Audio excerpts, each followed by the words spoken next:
We are recording. Hello, and welcome to Tales of Athanasia, where we play Dungeons and Dragons. Doesn't really matter who we are because most people don't even watch. So anyway, here we are. Last time we had an adventure rescuing Hero from a side quest that she went on. You hold your head in shame. Hero ended up on the east side of Old South Ward and was taken captive by a mob of lizard folk, or as we say in-game, draconians. They just happen to be the smaller, weaker versions. You discovered that this mob of draconians is being led by a nefarious mob boss who happens to be a halfling young woman, named Tindrick Maggie, who carts herself around in a chair with mechanical spider legs that can shoot lightning bolts. So that's fun. With a little bit of kerfuffle with the local law enforcement, you all ended up being taken, well, rescued, and then being taken into custody to deliver your statements at the station. Meanwhile, still no sign of Bren. And I believe that brings us up to present. So, how would you like... Well, I guess we should probably start at the station. Jareth, they get you into a room. Please give your account of what happened and why you were there. Well, I went looking for a friend who mysteriously vanished.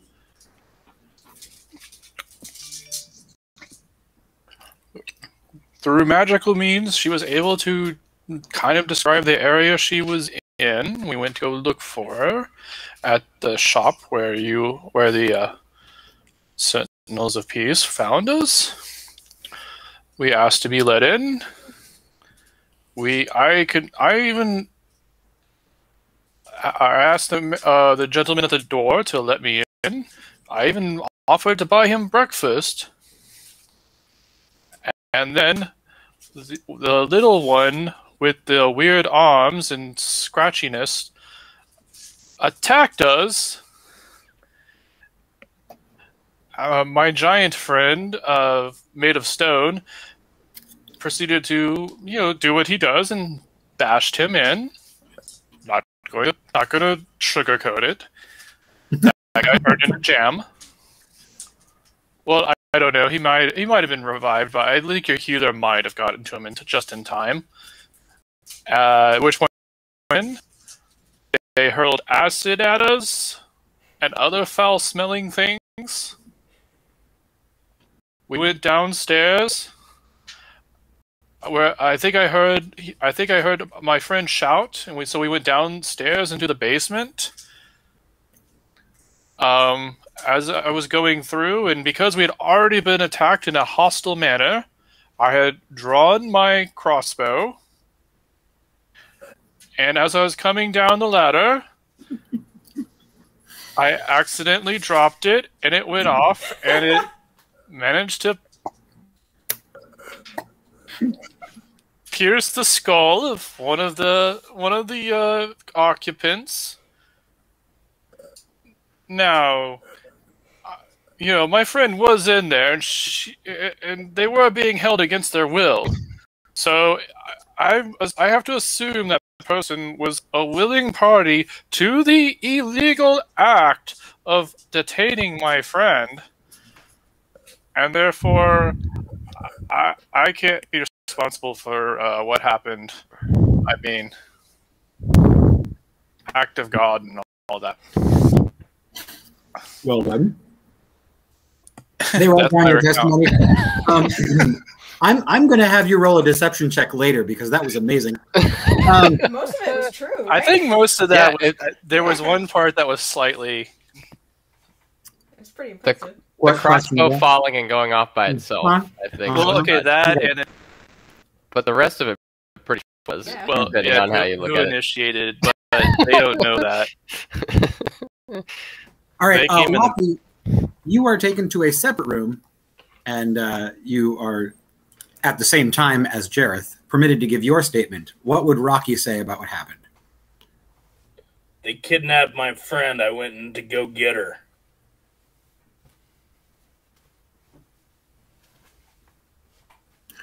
Very good.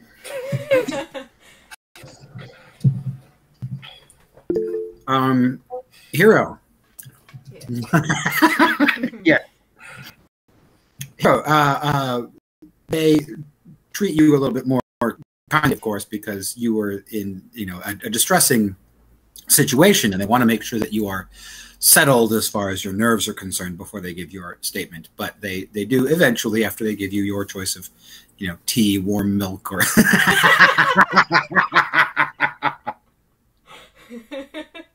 love your inspiration. No, that's great. Tea, warm milk, or mild alcohol. After you've had your drink, they invite you to share what you remember about the event. Yeah, okay. Well, I don't know what they thought they were doing. They, I guess, thought I was some sort of spy, because I happened by them in the alley earlier that night, and chased me. They did. They chased me, and then they caught me, and then I woke up in the basement. And I was tied up. It was awful. But also, they smelled really bad. Okay. So that's your story, and you're sticking to it, huh? Yep. Okay. All I know after that is that I just wanted to get out, and I heard my friends, so I called for them. All right. Ronnie, as a local bystander who was clearly not part of the combat, they would also like to get your statement, if you're willing to give it, if you're interested in being a witness in all of this. Well, gosh, I was just minding my own business, getting ready to clean the chimney, and I heard a scuffle and some arguing out front, and I peered over the side, and those scaly folk just started hitting on that furry guy. Well, then his rock friend got real mad and started beating him, and I kept hearing them shout about they had their friends, and, I did hear a lady screaming for help inside. And I just happened to be inside the chimney, and I heard it again, so I came out to check and see what was wrong. And right about that time, I saw that furry fella go downstairs, and they found that lady. So it sounds like what they were saying was the truth. Am I wrong? Amazing. Very good. Very good. They ask you to clarify how you got the electrical burns on your person. What are electrical burns? They'll How do point they know to they're electrical burns? Well, I mean, they had their healer look at everybody and everything. There were burns on me. Yeah. Did they? Oh. Hold on. Ronnie's got to come up with something fast. Yeah. This is me, not Ronnie.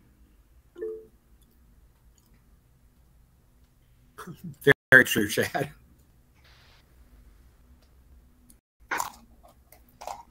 Yeah, you should see the Myers-Briggs that me and Allison did for our characters. That was extremely informative and also very accurate. It was hilarious for Ronnie.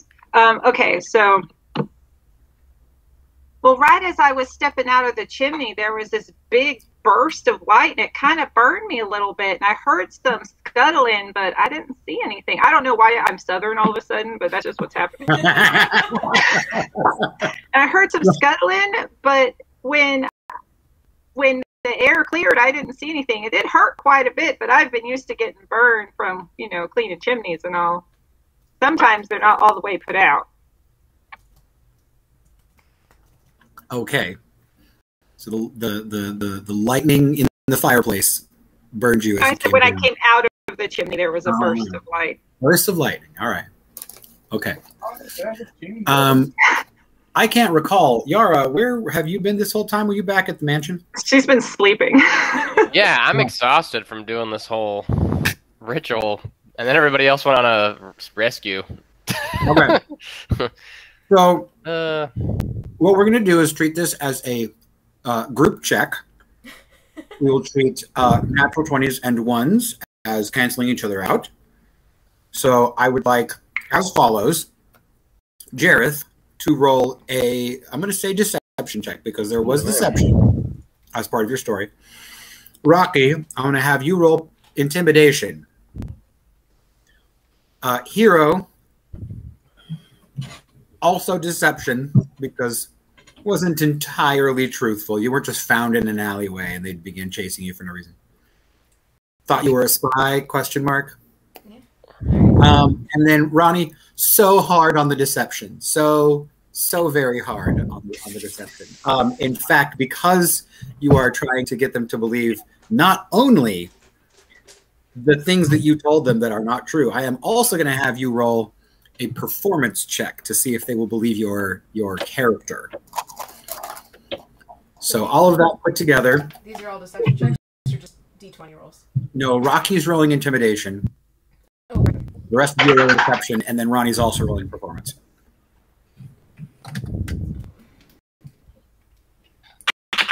Dirty 20 on my deception. Okay. Deception for me is also dirty 20. Ooh. Okay. 15 on my deception. Okay. Your intimidation? 21. Excellent. And then a performance? 13. Okay. Because I wasn't Southern before. Right? It suddenly developed, and they're like, we'll be right back. Do you want some sweet tea? Oh, no. Well, so what happens is as follows. Ronnie, the authorities ask you to pause a moment while they have one of their sketch artists draw you. Then they will make sure to take down a couple of notes. And they will say, thank you so much, ma'am, for all of your help. Please let us know if there's anything else we can assist you with. Please have a good day. And So someone drew me? Yeah. I make a really weird face. Okay. I do a face like I don't normally do. Like I kind of picture Ronnie's always going. Oh my gosh. I gotta take a So picture. she would probably be like really wide-eyed and really singed and stuff. So it's kind of not looking like she normally does. Can you, Allison, please draw this mugshot, please? Yes. I want to see it. I need this mugshot, but also I need a more different mugshot that I'm going to tell you about right now. Okay.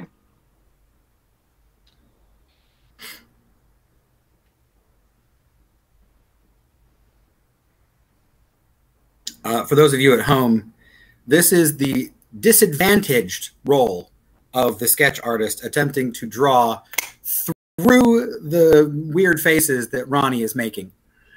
What you end up with, Ronnie, is actually a striking resemblance to your normal person. And in fact, something, it happens to be a sketch that almost more resembles you as a younger individual than as you are now. And you realize as you glance at it as you're leaving that this sketch artist is starting to put two and two together and realize who exactly you are. And they kind of hold it up to one of the captains, and he looks at it and says, "We'll make sure and keep an eye on you to be sure you're safe and none of those scaly folk molest you from here on out, ma'am. Please expect to see some of our sentinels following you around to make sure that you're safe." Oh gosh, that sounds super difficult. I'll be keeping an eye out.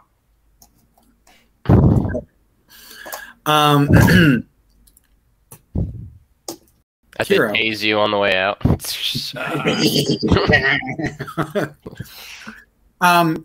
They thank you for your honesty about what must have been a very difficult experience to go through, and they make sure that you are aware of the resources available at the station in case you remember anything else or have anything else you'd like to bring forward about your captors. Rocky, they back away slowly, and they thank you for your assistance in bringing whoever happened to be breaking the law to justice. Whoever that was. We were not sure, but we're great. Yes, thank you for not hitting us. I just walk out of the station. Yeah. And then Jareth, while Jareth is not here, is basically given a slip of paper that's more or less like a receipt saying, hey, we've heard your story. Thank you very much. More details if you can. And they usher him out. No one follows up with you. You do see a pair of sentinels walk out of the station, just sort of politely watch you go. Ronnie, you know exactly that they're there for you. And they just keep an eye on you until you're out of sight. They let you go.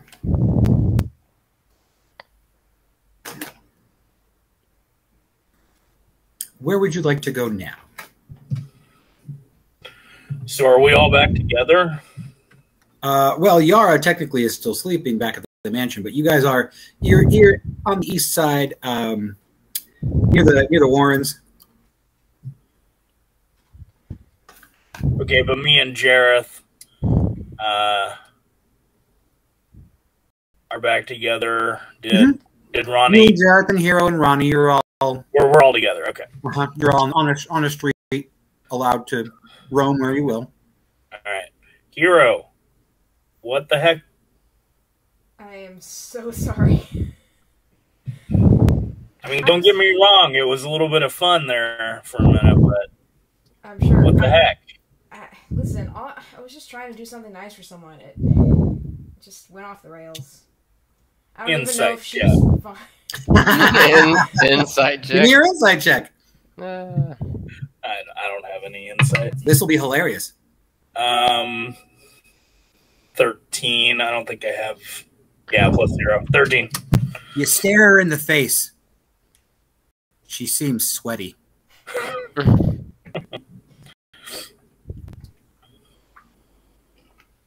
Well, are you okay? Do you need medical attention?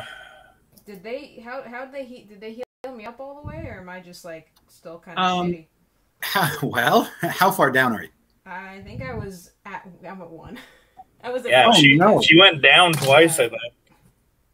All right, they'll pump some healing into you.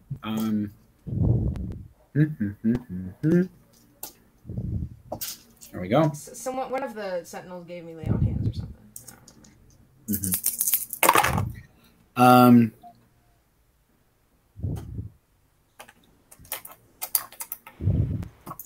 You get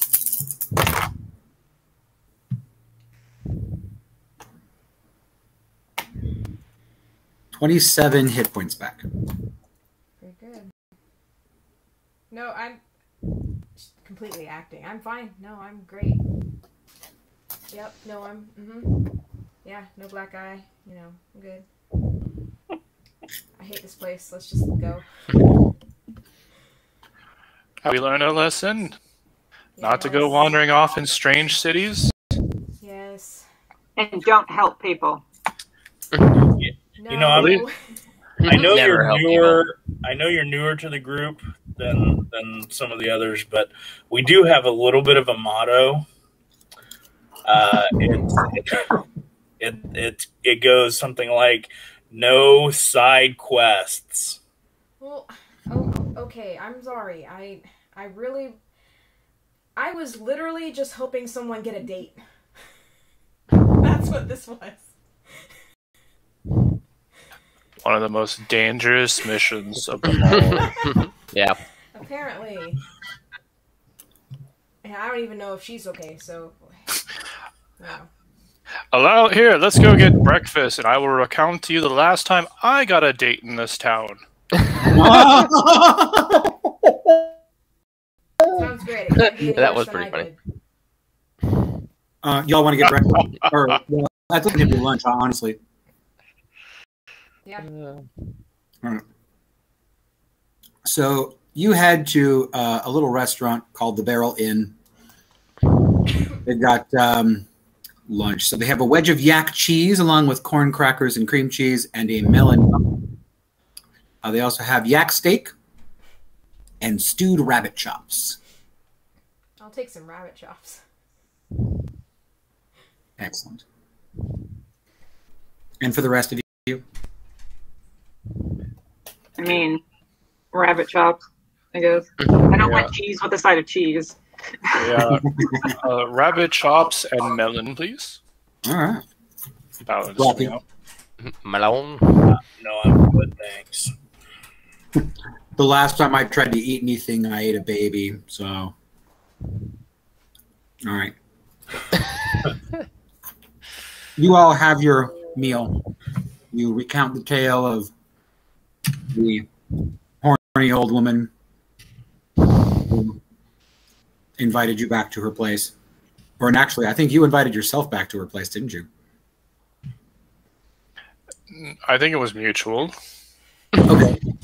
There was a connection, right? There was a spark. We were just following the. I believe there were 3 people present, and the answers were yes, yes, and no. And I'm pretty sure that I don't know if she, servant, grounds maiden, whatever her title was, it probably is still hunting me. But that's normal in this town. Oh yes, by the way, Ronnie and I are both wanted people in this town, so another reason why not to go out. You know, that would have been really thanks great for to making know.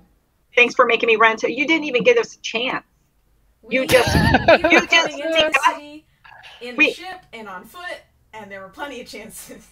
we got here. We went straight to Kathy's, and then everyone else bedded down, and you just fucked off without a word. Thanks for letting me run into law enforcement, my favorite part of the city, by the way. That was fun.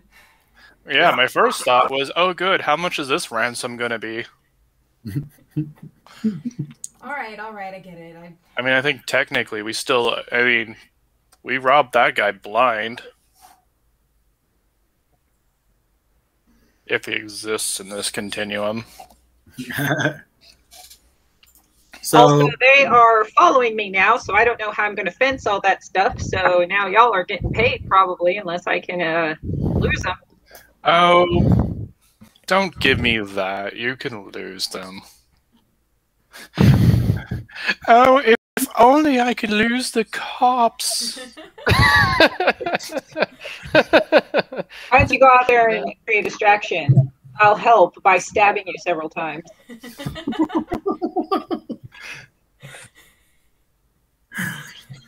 I love the ex-boyfriend and girlfriend situation going on right now. Yeah, was that to Jareth or was that to Heath? I'm confused. The world will never know. All right. Hero, as you all are leaving the restaurant, walking down the street, it is about an hour past midday. Oh,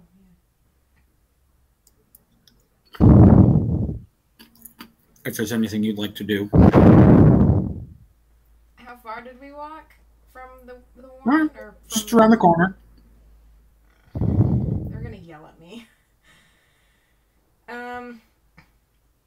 Can I just casually, I won't leave their sight, but can I just, walk down to the next block on the same street and just see if I can catch a glimpse of Mr. Goose and Mrs. Cat. Sure. Go ahead and make your perception check. I just follow right behind her. I don't let her walk away. 17. Okay. You notice, in fact, that the tailor shop is closed with the sign not just turned around, but removed. You see that all the blinds have been pulled, and that there is what appears to be a hastily rolled up piece of parchment shoved under the doormat. I'm gonna look at Ronnie and like start stepping towards the door, like ready to stop if she gets mad at me. Wow. What are we doing? I just want to see. I want to make sure that the people I was helping got out fine. I want to see what this note says. Please. Fine. Okay, I'll go take a look. All right. You pull the note out from under the doormat, and as you unravel it, an iron key about that big falls to the ground. You pick it up. You see that it's got an embossed symbol on the handle. There's a spool of thread with a needle stuck through it, identical to the signage above the shop. And inside the note, you see what looks like sort of chicken scratch, something written by somebody in obvious haste. And it says, "My hero, comma. Thank you for everything you've done. We have made our way to the place of our dreams. Don't come find us. The shop is yours." Okay. Good. I want to check the door, make sure it's locked. Okay, you jiggle the handle. Yeah, it's locked. Cool. I'm gonna pocket everything. This is too much, and I'm gonna walk back to Ronnie. No, Okay. no. Okay. What's in there? I will pass Ronnie the note, but not the key. Okay. It's just a tailor shop. I don't think there's any. They probably didn't leave anything. It's probably really clean, but other than that, okay. No, we're going inside. Okay. I'll unlock it and we'll go inside. Okay, so you unlock it. The name of the store is Suits Me, Sartorial Exhibitions Daily. You walk in, you see clotheslines across the entire shop, hanging suits and dresses and vests and slacks and all sorts of very nice clothing made out of anything you can think of made out of fabric. You see scarves, all sort of matched to the items of clothing. You see that there is a corner where you have a small selection of hats that appear to be labeled as coming from one of the haberdasheries down the street. Please see hats are us for, additional selection. And in the back, there's a staircase goes up, and then around the side, there's another door that goes down. I am going to kind of stand back and let Ronnie just kind of look what she wants, because at this point I'm very not wanting to piss her off anymore. Okay. I'm going to look behind the counter. All right. You look behind the counter. I want to see if there's like a lockbox or a safe that was forgotten. There is 100% a lockbox. It's one of those old-fashioned like cashier sort of like banks. It's got the big drawer that comes out and it has the spinning kind of numbers on it. And so it looks like the drawer has been opened. It's been left open. And you see that there's nothing inside. No money.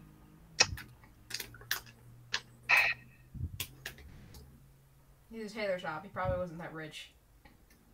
Can we check upstairs? Because that was where he was. That was his like living space, right? Mm-hmm. Yeah.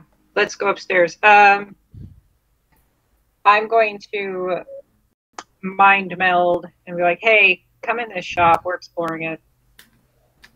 It's Heroes now, apparently. Who are you talking to? Like everybody. Ah.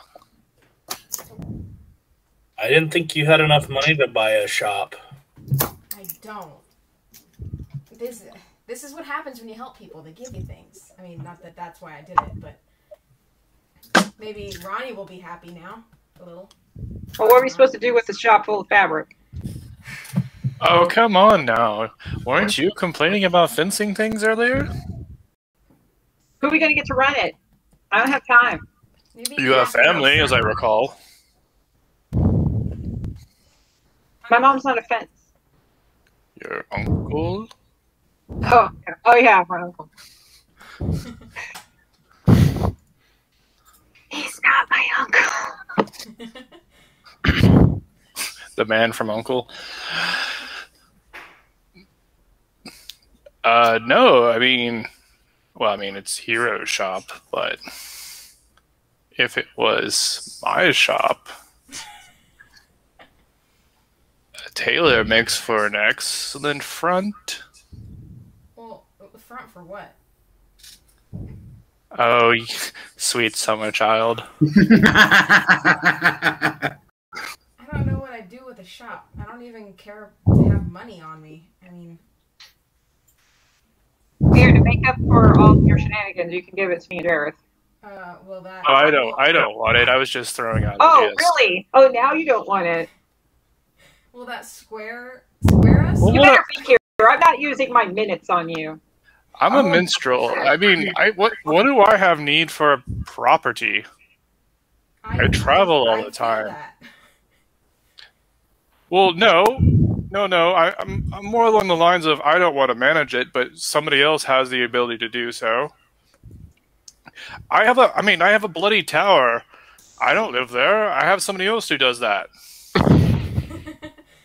Okay, well, why don't we think on it? I have servants who will go to the market for my servants, so it couldn't have been me you met. Sorry, continue. I mean, maybe Yara has an idea. I don't know. Maybe Bran can use it. Don't If go bother nothing Yara. else, it's another. if nothing else, it's another place in town that we can hide out if need be. Though that said, the gendarmerie already know where we are, so. Well, is there a basement? Can I check to see if there's like a cellar or something? Mm-hmm. Yeah. Ooh, basically, I run past Hero downstairs. Is there a sewer entrance? Wouldn't that be great if there were a sewer entrance? Or something to that effect? There's not rats, are there? Well, now let's not get ahead of ourselves. You walk down into the basement, and while the shop itself is fairly narrow and deep, there aren't really a whole lot of rooms on the first level, so it necessitates a way to get what's in the basement up to the main level so that it can be sort of put on display, etc. So you see that the basement is actually divided into two sections. One is a storage unit, which is where the previous owner of the shop kept all of their fabrics and so forth. This area is kept extremely well maintained and meticulously sort of climate control. They've got one of those bags of mineral that sort of like clay that absorbs the moisture in the room, and the shelves are all sort of set up to accommodate all of the fabrics and such in the sewing supplies. In the other half of this basement area, there is a workshop and a sewing room where it looks like most of the work actually occurs. That being said, unfortunately, there is a sewer entrance, but it legitimately is just a grate to the sewer, and it's so while you don't smell anything and you don't hear any rats, that's about as good as it's going to get. It's basically just a drain. It's a place where if a person needed to, get all of the water out of their basement when it rains really hard. That's where they would shove it. Oh no, that's fine. We have a brand if we need to make it bigger. We have a Rocky too. So I guess the consensus is let's hold on to it and see if we can think of a good use for it. Oh, I will also mention there is a corner near that drain where it looks like there is like a well spigot, not a well itself, but just a spigot like coming out of the wall where you can sit there and pump a little bit and you can get the water to come in. It looks like there's a big wash basin there where it looks like there is some minor amount of like sort of mild dyes and things like that around that have all been stoppered and such. But the wash basin is there for washing, but then also sort of if there's a little bit of dyeing that he wants to do, that's there as well. And there is a dumbwaiter that is sort of nearby that allows the whatever was put aboard it. We'll say about a 3x3 cube, sort of up and down from this level to the higher levels. That's cool. Let's check out upstairs real quick before we go. All right, so you head upstairs, and you see, now that you're sort of tracking where the dumb waiter goes, you see that it's the whole column of space that the dumb waiter would travel is actually behind what looks like a tall pair of cabinet doors. So it's not hidden in the sense that you can see the cabinet doors fairly easily, but you wouldn't know what's inside of it until you physically opened the cabinet and you realized that there wasn't anything other than a series of pulleys and ropes. Is there anything in the actual dumbwaiter? Can we? Would you like to open up the cabinet doors and see? Sure, yeah. Okay, so you open the cabinet. You see that there's a small key, like a short little key, just hanging on a little hook nearby. You pull that off, unlock it, open it up, and you see that the wall behind this cabinet, it's got obviously a false back so that it sort of just like bolted into the wall. But you see the ropes going up and down. You see that the dumbwaiter is actually down below, and there is a little bit of what looks like some mild graffiti that was never removed. Quite faded now, mostly just some decorative writing and a couple of crude drawings that seems that the previous tenant had blissfully forgotten after a very short time. But if you go upstairs, you'll find that the dumbwaiter is, in fact, at that level. So as you go upstairs, you see, once again, a second similar cabinet with a false back that when you open it up, you'll see that it has... So the dumbwaiter itself, as I say, is about a 3x3 cube. On top of it, it looks like the previous owner of the shop has like sort of installed, like bolted down some additional shelves on top of it. So it doesn't actually go all the way up to where it ought to, like up to the pulley. And he's also added he's screwed in some hooks underneath it, and you can see that he's got some things dangling. It looks like he's using this mostly for getting all of his most frequently used supplies up and down fairly easily so that he can access them. You see, of course, one of those pin boards that have spools of thread on them. You do see that there are an array of threads, very nice threads, different colors and so on. The most attractive ones to Ronnie probably are the silver and the gold threads, which upon closer inspection are in fact just very, very thin wire. So it is actual gold and actual silver that he's sewing into his clothing. You also see, the collection of scissors, large and small. You see several pin cushions with differently sized needles and so forth. There's one spool of thread that happens to be still threaded onto one of the needles, and it looks like this is the one that he uses most frequently. And then dangling from underneath the dumbwaiter, you see that most of the hooks are empty. However, there are two that still have something hanging from them. One of them is a pendant that appears to be a locket in the shape of a boar's head, and the other is what looks like an amulet, probably something more fancy than you would find in a regular jewelry store. And that's about all that you find. Oh, there is like a small folded piece of cloth that it looks like is set into a loop a hoop, a wooden embroidery hoop. That's what it is, and that's sort of sitting there with the needle still threaded through it. Grab all three of them. Show them to everybody. Okay. Trinkets, maybe. I can't tell if things are magical. This is the guy who owned this place wasn't exactly. I don't think he was stupid, but he was kind of like distractible. So I don't know if he was the one who left these here. He didn't seem like the type, really, to have anything special.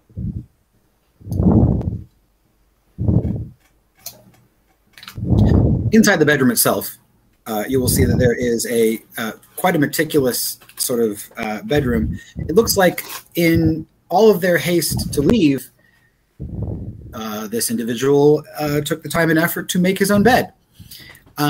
You see that there's a window that has been left ajar 2 or 3 inches, and the curtain has been pulled to the one side.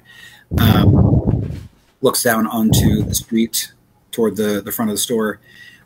You also see there are several oil lamps now out, well, all except for one that's on the bedside table, which is still burning miraculously, despite the fact that the wick is now getting very close to being burnt down. You do also see that there are, it's interesting, the contrast is pretty drastic. Most areas of the room are pretty well kept, but it seems that there are certain sections that have been almost torn apart at random and shuffled through, and like things grabbed from those areas and then just sort of left in disarray. You get the sense almost that whoever had come before they left were very different than the person who occupied the room. Can I do like an investigation check or something? Because this seems fishy to me. Could I check and see if there's signs of a struggle or scuffle or something? Sure. Yeah, go ahead and make your investigation check. I would like to search for tabaxi fur. Okay. Go ahead and make your investigation check. Sorry, Lorna brought me the longest book in the history of the world to read. I told her no. What do I need to roll? Investigation, please. Okay. I rolled a 12. Okay. I'm putting on my goggles. Ah.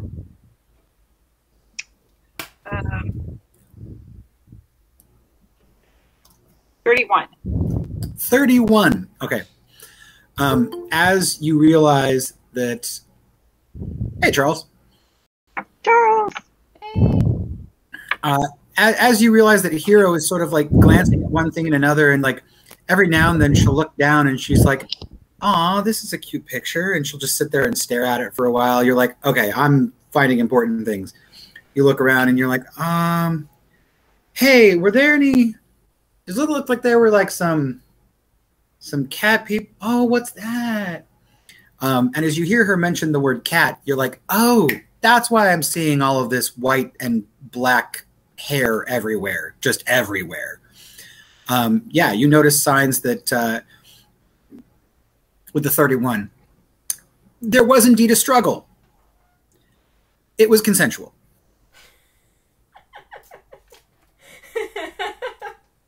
Ew. I like What? This is the best scene for Charles to come in on. I'm just gonna You see both very downy white feathers and also black and white cat hairs everywhere. Good for them.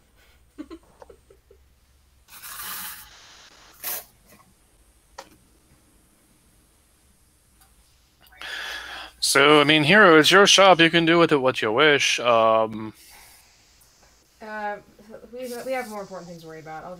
We'll just lock it up, and maybe before we leave town, somebody will have an idea for it or something. I've never owned a shop before. What am I going to do with it? Well, yeah, you can sell it off or give it to Ronnie, and I mean, a shop can. I mean, you can have Ron. You don't have to sell it off. You could let Ronnie use it, or somebody of Ronnie's adjacent, and then they can hire somebody who can run it and use it for other things. But you're just the owner, so that way you get the best. You can still benefit benefit from having a shop while not actually having to do anything. Yeah, You simply just sit back and collect the revenues, Well, and then you have a place of business. You don't have to do anything, mind you. You just collect the revenues and make sure the taxes are paid. I don't know what taxes are. Taxes are things that is money the government steals from the people. You don't have to pay taxes. That's a myth.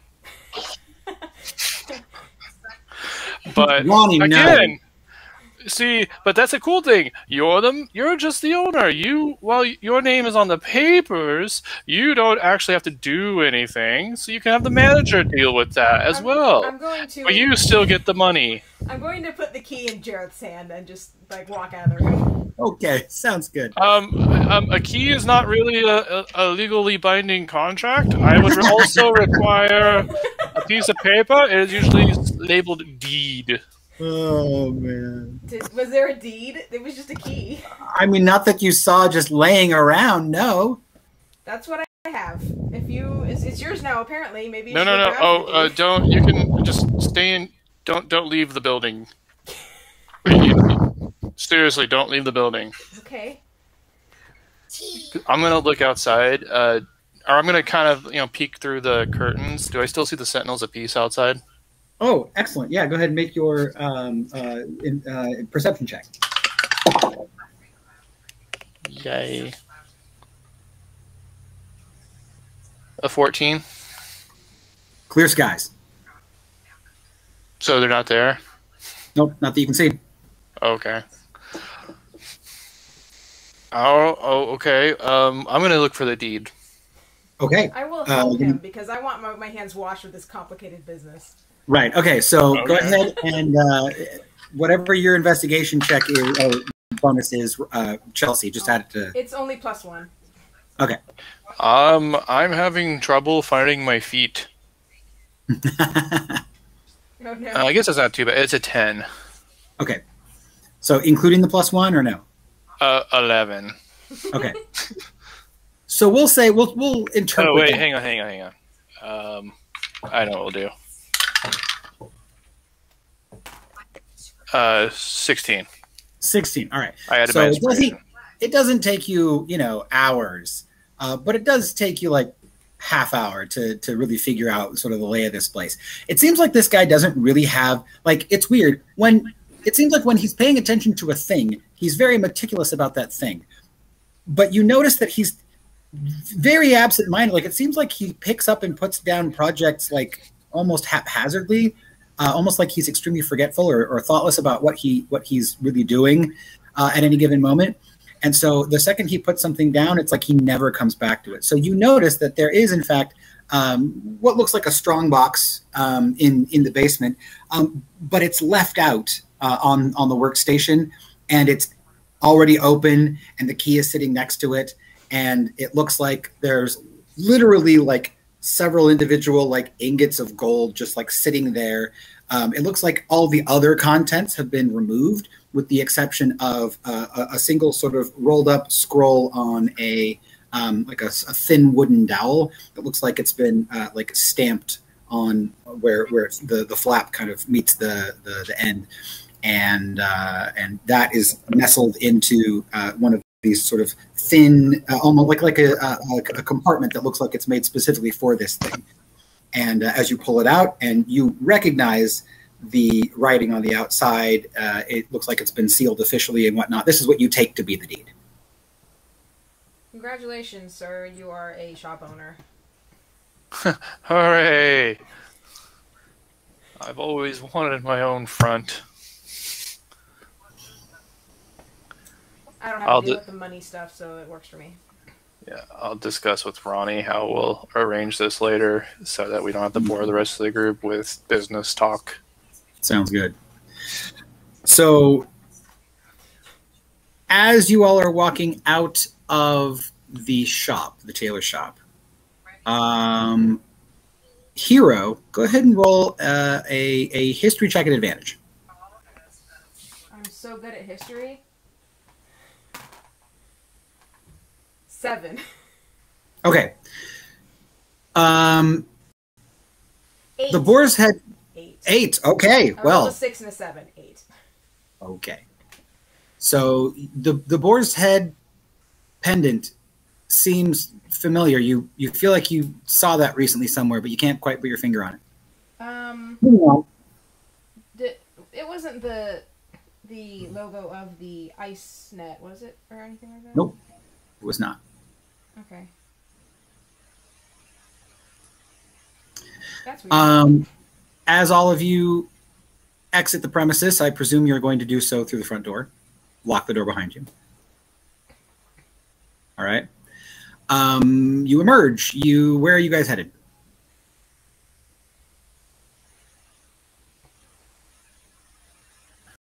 I guess we'll just go back to Kathy's house. Okay. Shit, does somebody have 4 gold I can use to pay her back with? Sure. I mean, considering you gave me a shop, I can loan you 4 gold. Sweet, thank you. I bought that Tabaxi girl a dress for her date, so with Kathy's money. Are you so you swindled somebody else out for somebody else's gain? Are you sure you don't know how to I didn't swindle do anybody. this illegal stuff? I told her what it was for. She just gave it to me. Oh, okay. All right. So over the next couple of hours, you all, well, probably not couple of hours, a little longer than that. You all get your way back to Azebo. You teleport back to the other side of town. You make your way through a combination of very sturdy horseless carriages for Rocky, and then a couple of buggies for everyone else. Find your way back to the mansion. When you return, you find Bran standing there in the street, looking around like John Travolta, just like trying to figure out where everybody went. Hey, there you I are. just walk up to it and I point it here and I go, side quest. And then I keep walking. Nice. I already apologized. I'm not doing it again.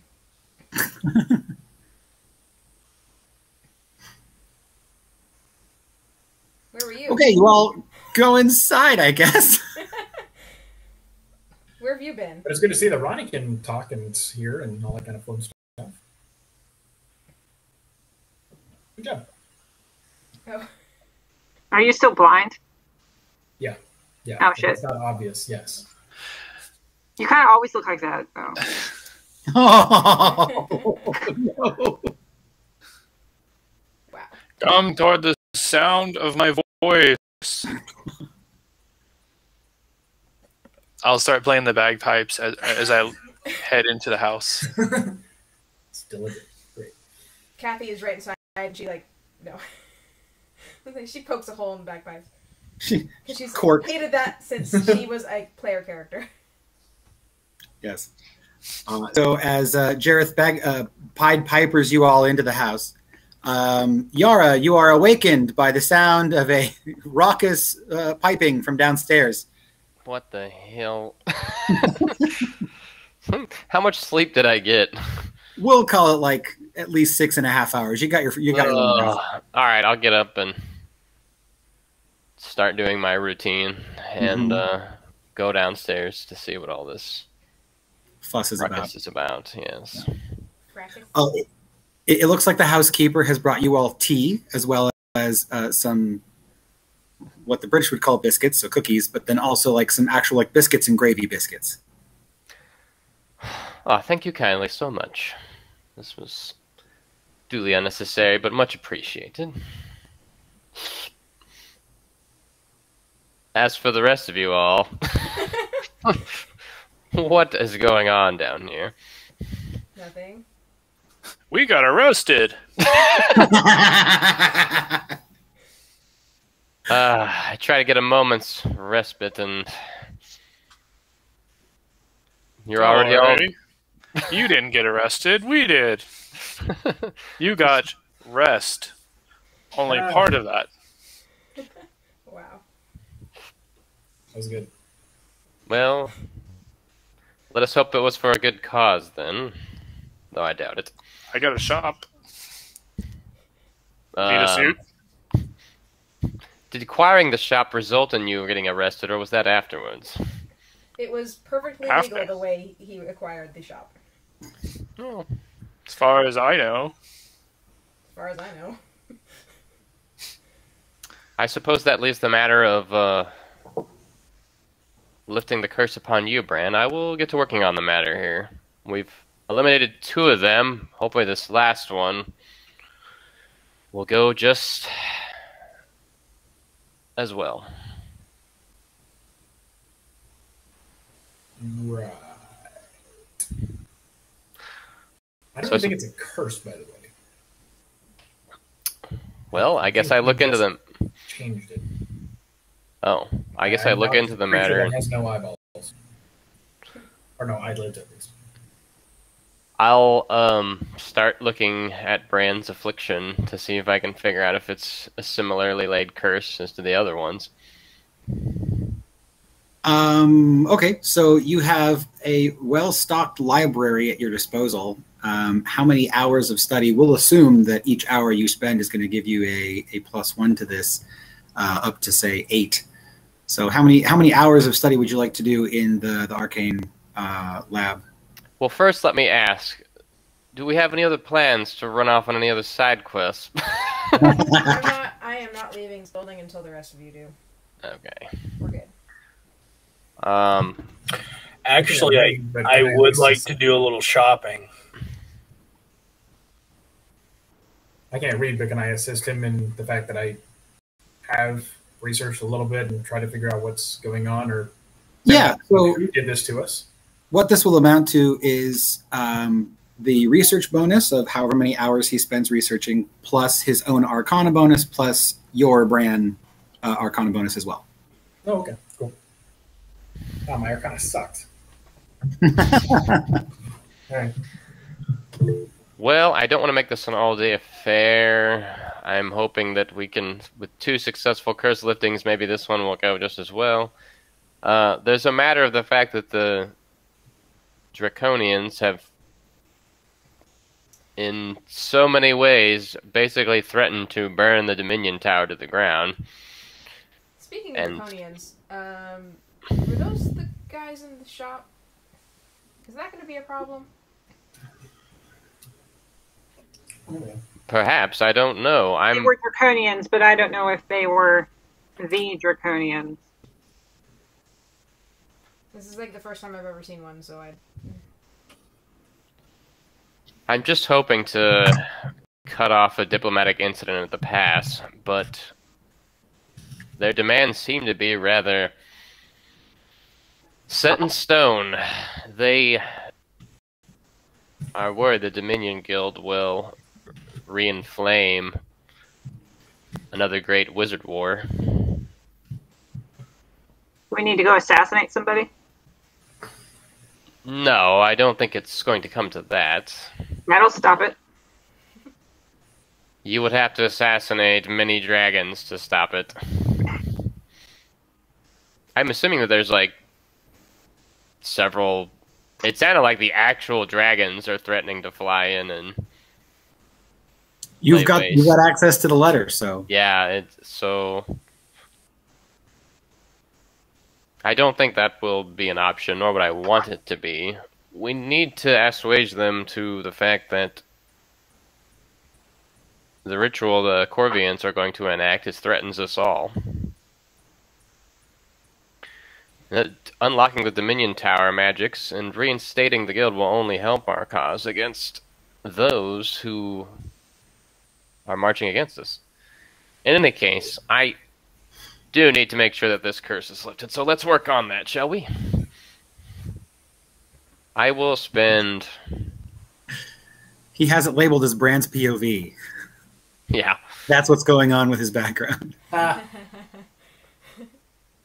Let's spend, I don't know, it's just now morning, right? No, it's like mid-afternoon now. Oh. You slept a bit. Okay, well, let's just spend like 3 hours then. Okay. So we get into the evening. I do need to go do some shopping if you need to take longer. As long as you aren't going to cause any destruction or get arrested again, I think going shopping was perfectly fine. We'll be here. Who, me? I don't cause any trouble. And I'll be with him. No trouble at all. All right, we'll set aside the bail money. Okay. So because you all are going to be researching for a bit, let's go ahead and handle the shopping trip here first. Kira, are you staying home? Yes. Okay. Gareth, are you staying with her? Okay. Bran is researching with Yara. We've got Rocky and Ronnie going shopping. And we have Jareth and Hero being sent to their rooms. So, Rocky and Ronnie, what would you like to buy? Where would you like to buy it? Okay, here's the two things that I want. Bran has been asking for some kind of harness for when he rides me around. Okay. And I'd also like some pants with some pockets. Okay. Why didn't you say anything when we were at the shop with all the clothes? We just left there. Oh, is that what that place was? Yes. So good. Oh, man. We have a building full of pants. Okay, cool. Let's go get some. Okay. I need to go find my uncle and talk to him for a little bit, too. Hero, can we borrow your key to the building? Apparently we have to go back. It's not mine anymore. I give it to Jareth. Did you give it to Jareth? Yes. Jareth, give me the key to the I building. literally passed him ownership to a building. I actually need to go for just a few minutes if you want to do the other thing first. Okay. So, we have our... No, we're going to need to go down a peg here.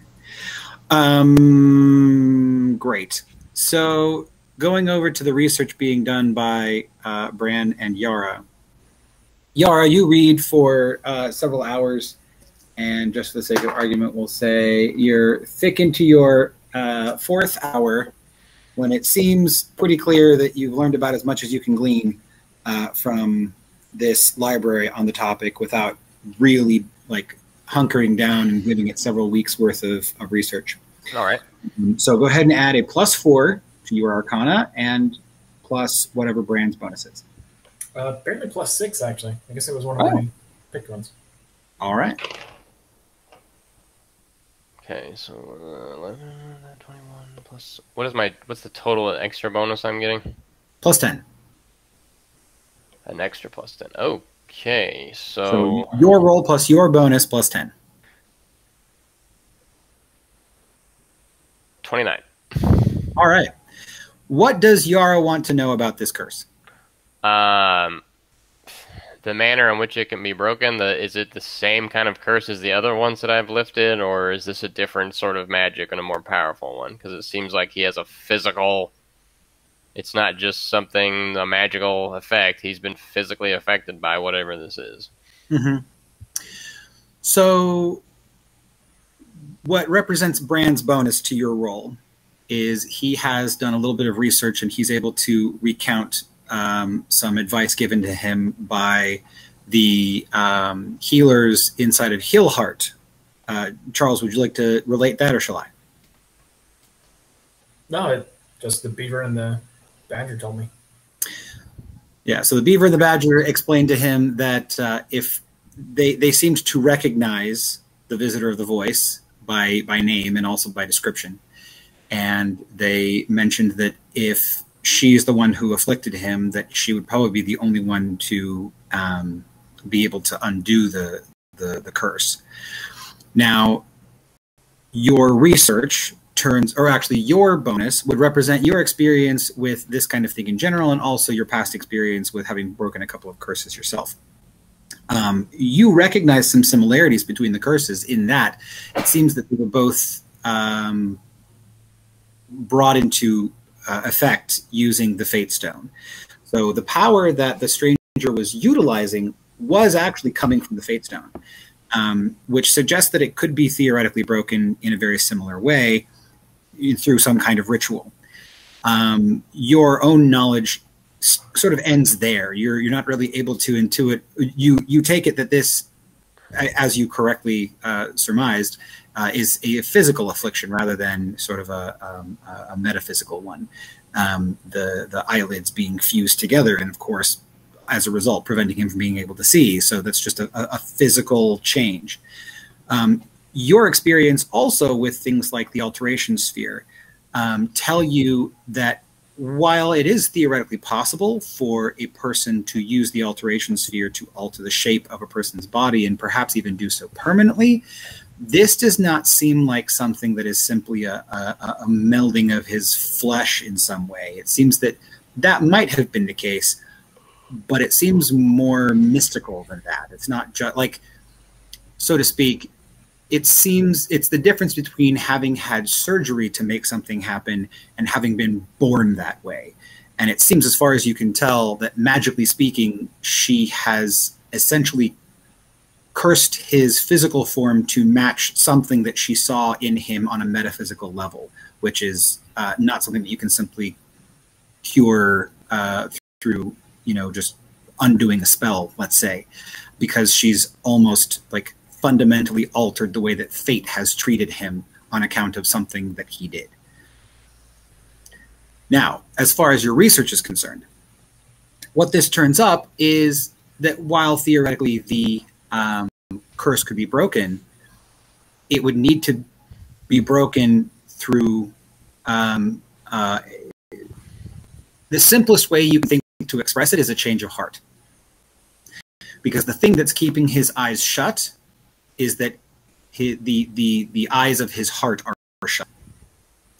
Some of this flowery language comes through in the research that fate will bring about the realities of the heart or the soul, or what one truly desires one shall receive. Things like this, things that lead you to believe that even if your magic caused the malady to be alleviated in some way, that fate would sort of correct it. That it would, you could, as carefully as you please, literally just cut his eyelids apart from one another, but their natural state at this point is being sealed over, and they would eventually heal back. Like if he rested, for example, they would heal back in the same configuration. Okay. So it seems like where Ronnie's curse was broken by acquiring 3 items of a specific nature, something she fears, something she has never experienced, something she loves. In this case, Bran's curse is, so to speak, just a manifestation of his own self-inflicted affliction. And then defining that and being able to undo that or help him through it would be ultimately the way that he is cured. All right. So, I'll call Bran into the study. Bran, I'm ready for your diagnosis if you're ready. What do you got, doctor? Let's see who comes in. Well, I have some good news and bad news. Which would you rather hear first?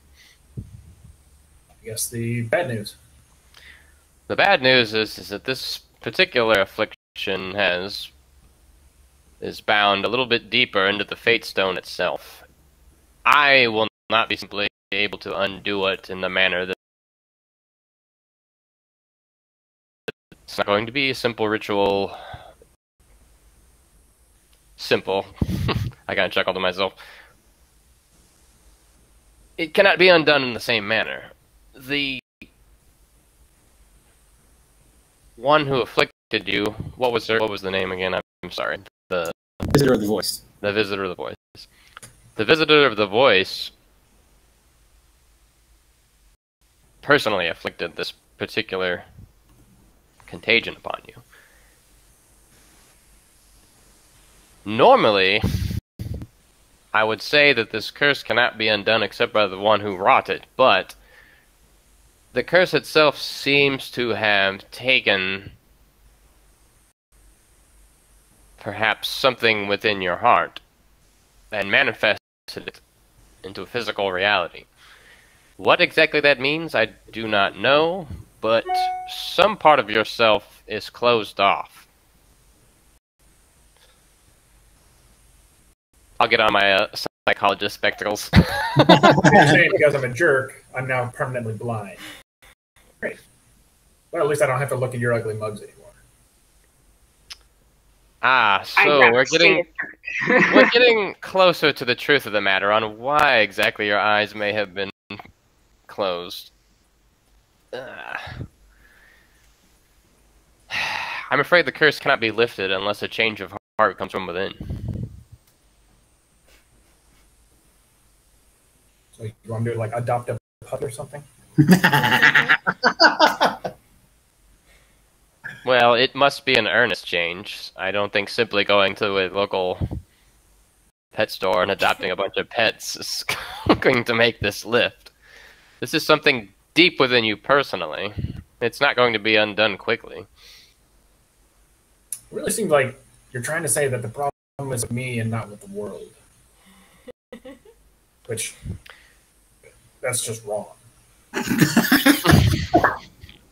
Bran is going to stay blind forever.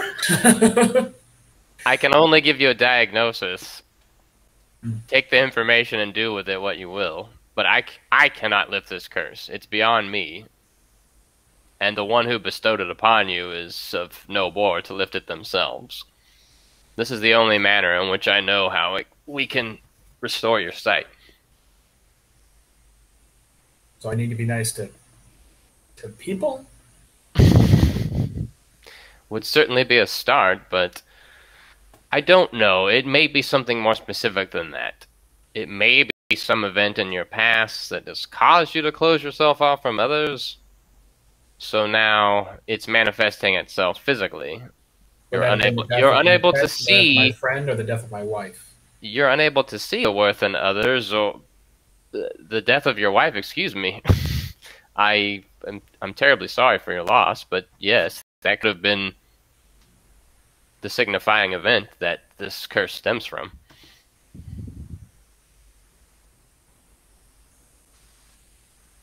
I'll work on being nice, Doctor.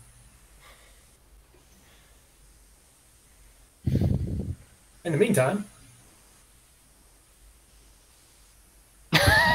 So I don't really know what to say to that. He just like dropped a bomb on me that his wife's dead or whatever. I'm like, I didn't know. I'm just telling this is the curse. Sorry to hear about that.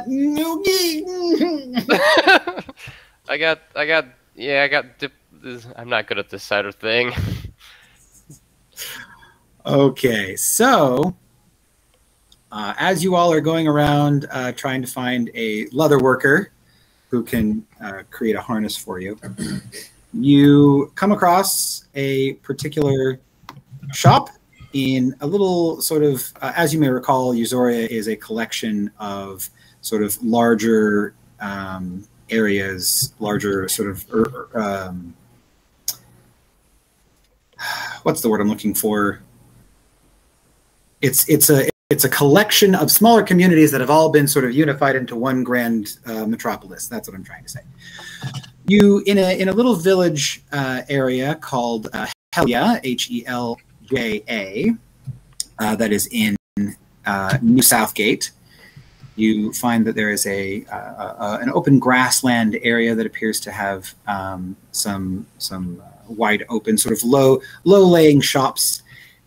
You see that the sort of opening gate into this little village area has a tiny statue of a female bird folk, sort of standing and splaying her wings majestically on either side.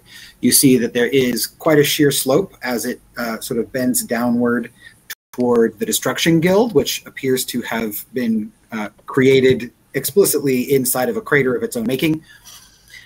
You also see that on the other end of this little village area is a large archway that appears to open up into a long road that goes down further and eventually reach the actual south gate itself. You see that the sheer slope begins to sort of shallow out at a certain point as it blends with the rest of the plane, and because the dirt and the rock and so forth has been pulverized so fine, you actually see that there are children who are sliding down this sandy slope on sleds that have been made specifically for the purpose. You also see that there is at least one or two sort of grown adult humans who are walking around, walking their animals, and as you sort of look and then look again, you realize that they're sort of, they kind of like resemble like pangolins.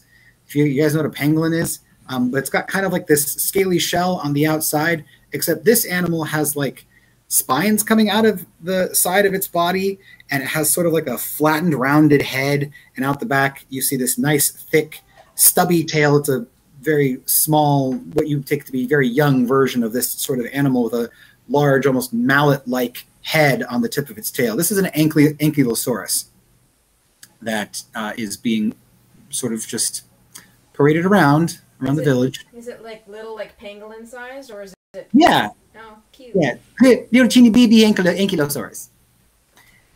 But you take it that these people are probably visitors to the area, or at least having retired here as like a summer home situation. Definitely not like, folk who grew up here their whole lives, let's say. Anyway, so it is actually a little bit cooler down this direction with a nice breeze to kind of take the heat away from the area, and it's quite sort of spacious and inviting. You see humans, you see some pig folk, some bull folk, a couple of goose folk, and you take that one of the statues was probably of one of these goose folk from the area. You also see folk who kind of walk around a little sort of on long kind of jerky sort of steps, and furry, mostly long necks, kind of furry up near toward the head and like down the neck and the shoulder area, and then like again underneath the clothing as they're sort of like shorts and skirts and stuff like that reveal it, sort of furry down the legs as well. You take these as llama folk, which you haven't really seen anywhere else, but they're wandering around along with everybody else in this area. The leather worker is aptly named Tessel the leather worker, and you see that she is out of her shop with all of these kind of racks and such that have like tanned leather pulled, and she's sitting there scraping at one of the tanned leather hides. You see that she has sort of a comfortable ensemble that she's working in, and she's facing away from you. She looks young, like probably a young woman, in her either late teens, early 20s. Looks like she's probably made her business probably herself, and probably very recently, near as you can tell.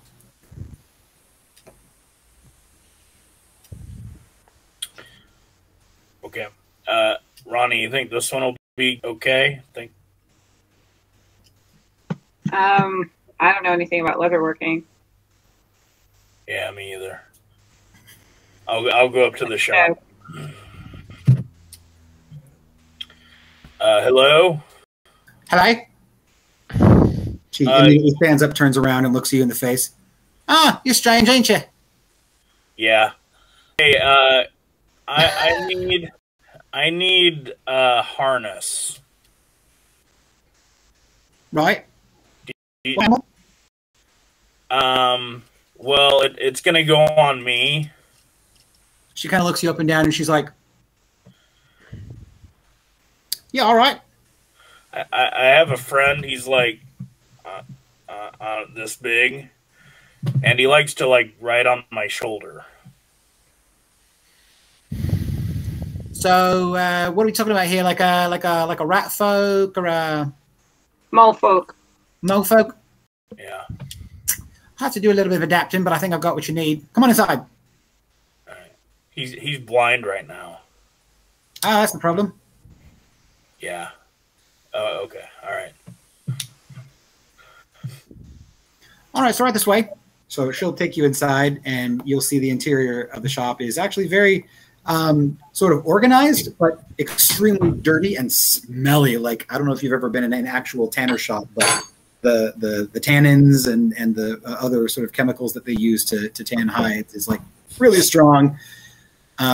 If you had tears, it would probably bring tears to your eyes. So Ronnie, you're sitting there kind of going, oh. Meanwhile, you notice that she's quite tall, long legs, and she sort of ducks down as she gets inside of her what you take to be leather tent that looks like it's 15 feet high with a couple of sort of side compartments. Think in the Harry Potter movie where they go to the Quidditch World Cup, the inside of that tent, very similar to that. And she says, right, this way. She brings you over to what looks like a pegboard that's up on a couple of supports. She pulls down several different sort of saddle contraptions, and she starts fitting it to your body, just like she's fitting you for a vest. Okay. Where you from? A mine. Oh yeah, I've got a couple of those. Really? Oh, folks from mines. I mean, it was nice, but I was asleep most of the time, so. Oh, yeah? Chin up. She fits a little strap around your neck. Tell me, is this too tight? No, it's fine. How about this? All right. That's good to know, All right, so she looks in your direction, Ronnie. Who are you? Brent. All right. Well, the good news is I can have a harness for you ready in a couple of hours. The bad news is I'm going to have to harvest a couple of more, so you'll have to pay for all three. Okay, how much? Let me take a look at my inventory right now. It'll all depend on exactly what they would have gone for.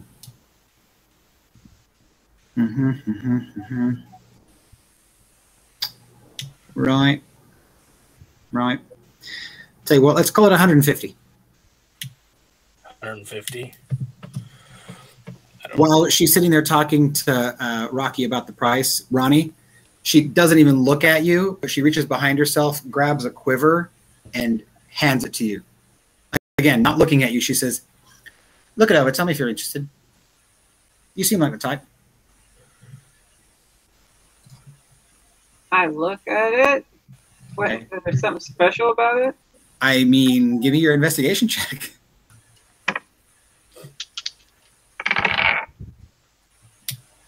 Um, 30. Okay.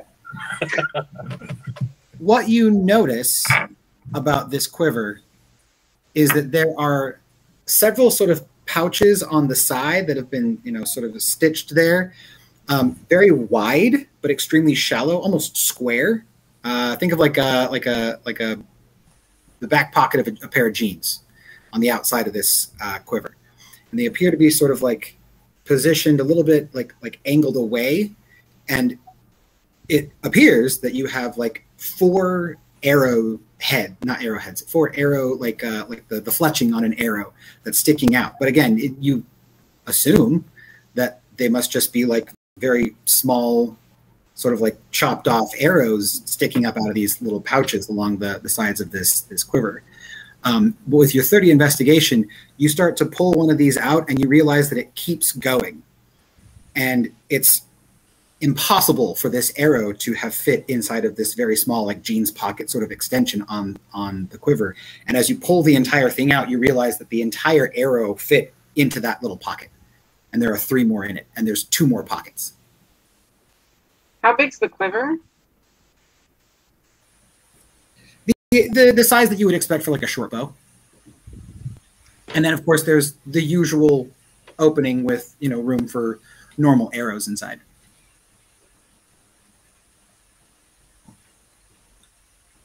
How much would this go for? She's busy talking to Rocky. So like I said, if you're looking for something quick, it'll have to be a little bit more expensive, like 175. She looks over at you and she says, "For you," she looks you up and down, "I'll give you the deal, 160. Like I said, if you're looking for it maybe a day or two after, I could probably get it to you for 120, 125. Ronnie, how long are we going to be here? Oh, probably the rest of our lives. It's a black hole.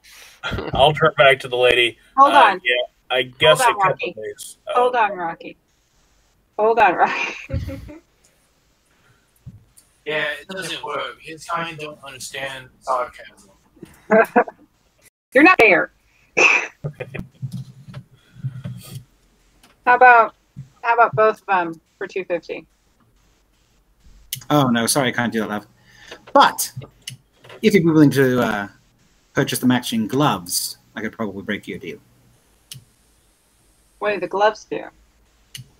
Oh, I think you'll like these. She pulls out a pair of gloves from under her belt, and they're very nice. They feel like doe skin. They're sort of, they've got some fleece on the inside, so they're really soft going onto your hands, and you notice that they like fit perfectly. Their fingers are very slender and kind of a little bit tappy. And you slip them on, and she says, "Head that way about 50 paces." Okay. So you go off a little bit.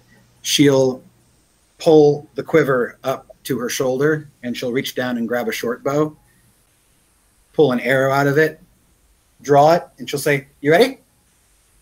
What? Fire! She'll fire the arrow, and instinctively the gloves act on their own and go, "You got the arrow in your hand." Hello, Percy. That's awesome. And you just automatically catch arrows? Did you just try and kill my friend? No. It's fine. Don't worry about it. Ronnie, are you okay? Yeah, I'm okay. Can I wear these, Jay? Can I wear these with my bracers? Like, I've got shit going on. Right. So the gloves, I'll actually show you the gloves themselves.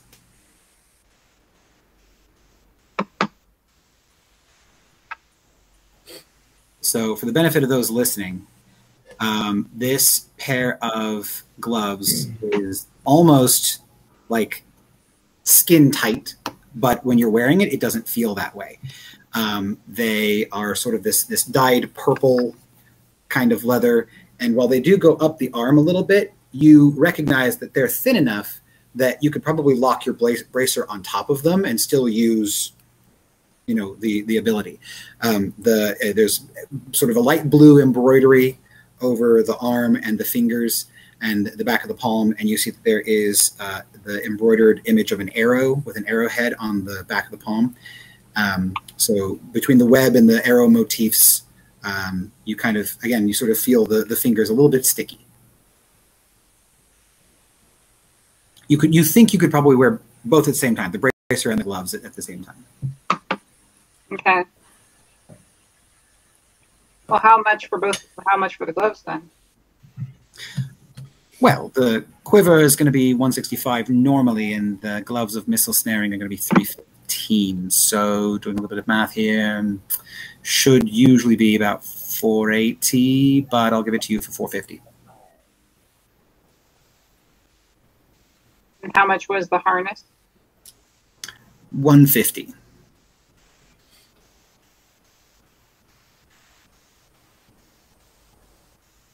How much would you give me for all three?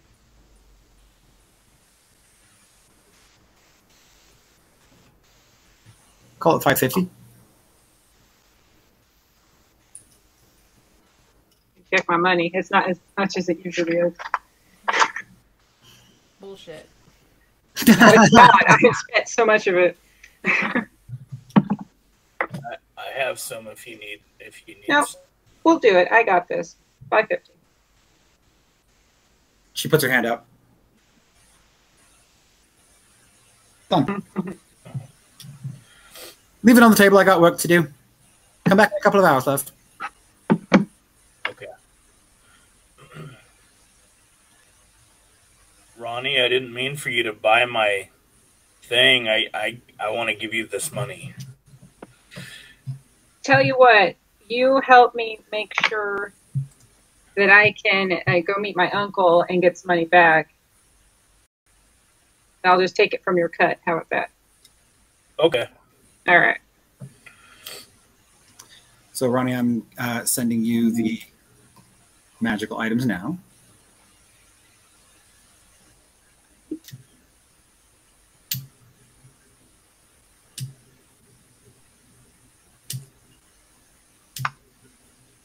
There you go.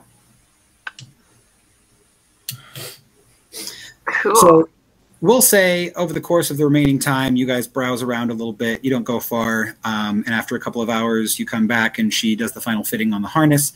It looks strikingly similar to a couple of adults that you've seen roaming around this area, around Helia. And they've got their babies on their backs in this sort of style of harness. And so you are now the proud owner of a stiff leather brand harness. Nice. Sweet. Yep, that'll work. Everybody reconvenes back at the mansion. Can I go see my uncle next? Oh, sure, if you want to. Well, Yeah. let's handle that on the side.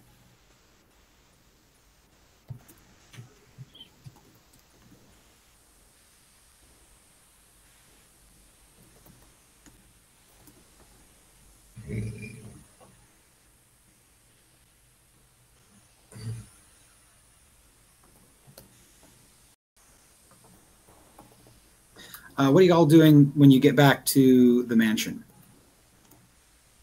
I pretty much I gave Kathy that 4 extra gold and went to Barty's room and just sat there until somebody lets me out.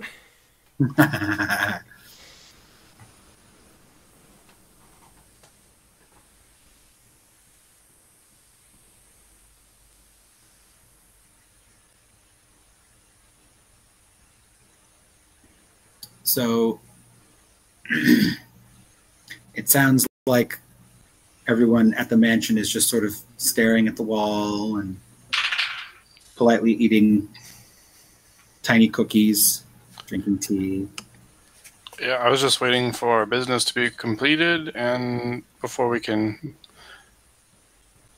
I guess we need to... Has anybody reached out to Sirius to see if he's available for our conference? Or we're going straight to the king and queen?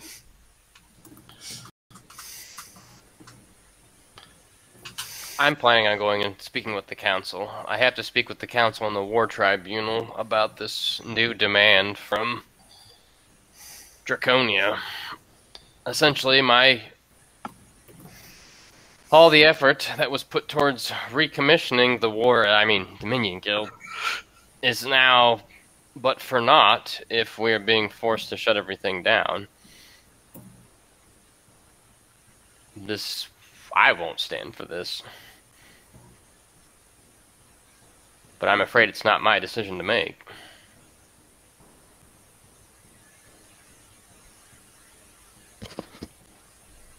So that's my plan. I probably won't be able to arrange that until tomorrow morning.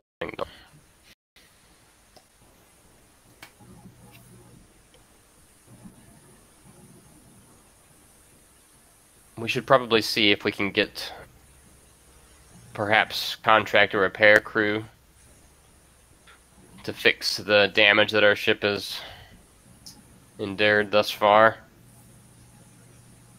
and make sure that we're in top shape to go and collect the rest of the remaining stones.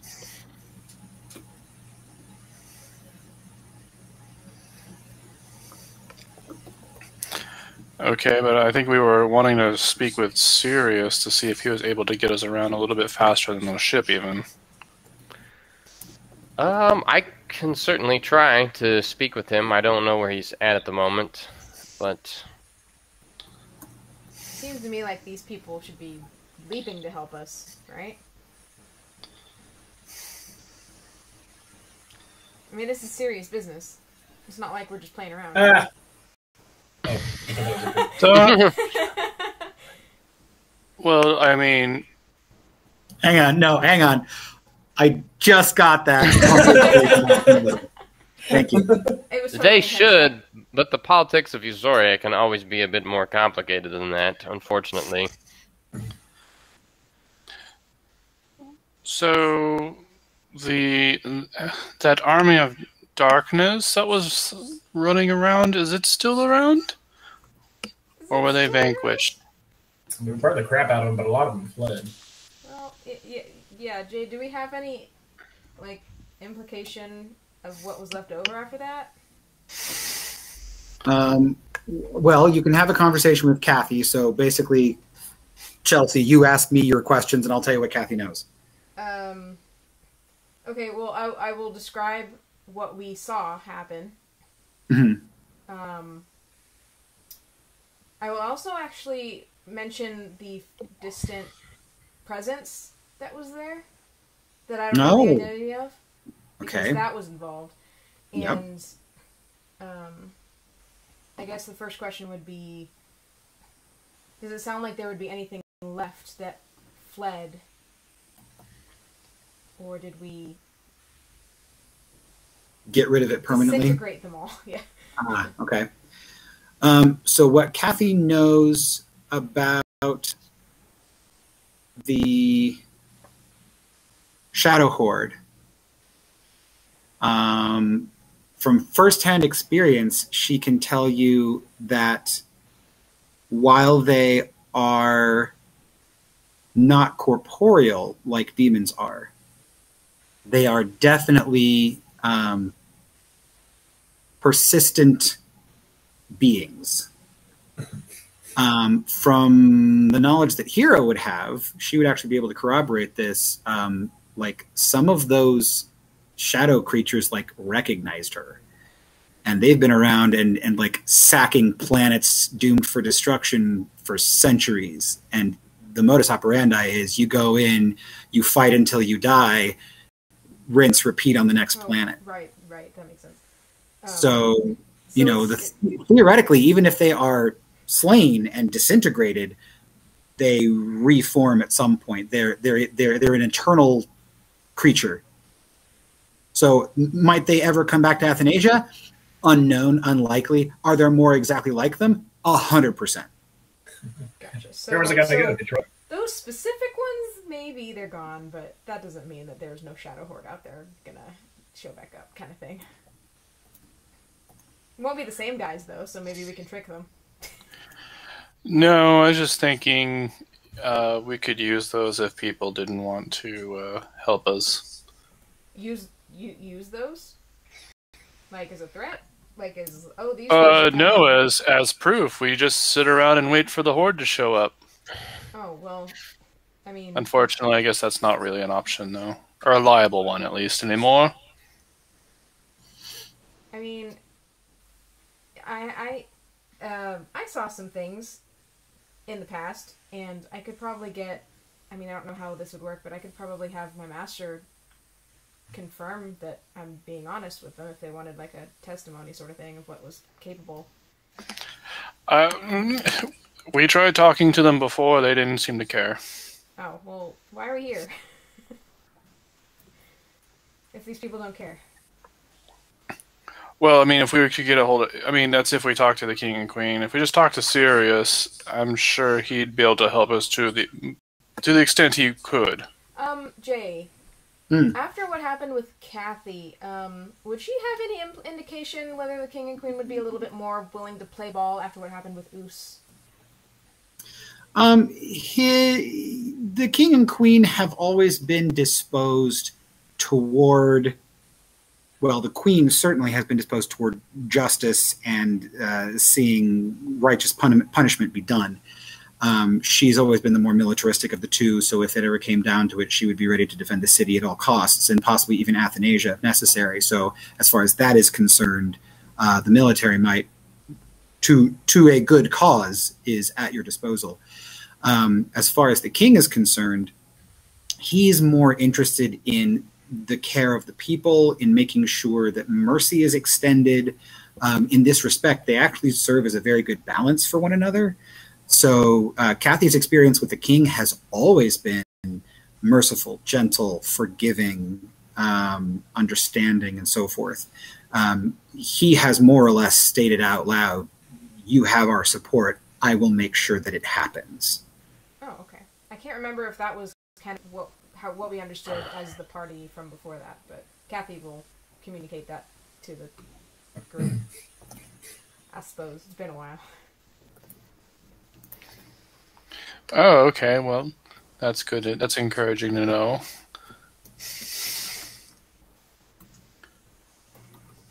So how do we go about getting to talk to these people? I want to meet these people who are not helping us. Well, I mean, it sounds like in this instant, or in this timeline, they're a little bit more forthcoming than our previous one. I don't know. Did we need to really talk to the king and queen, or do you just want to go talk to Sirius?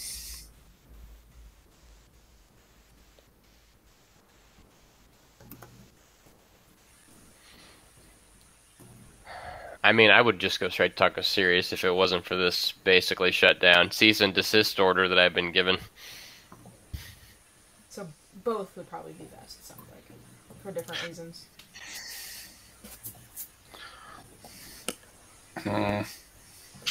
That's my only problem is if I just ignore this, if I just crumple this up and ignore it and throw it in the trash, then potentially there's an attack coming on Uzoria.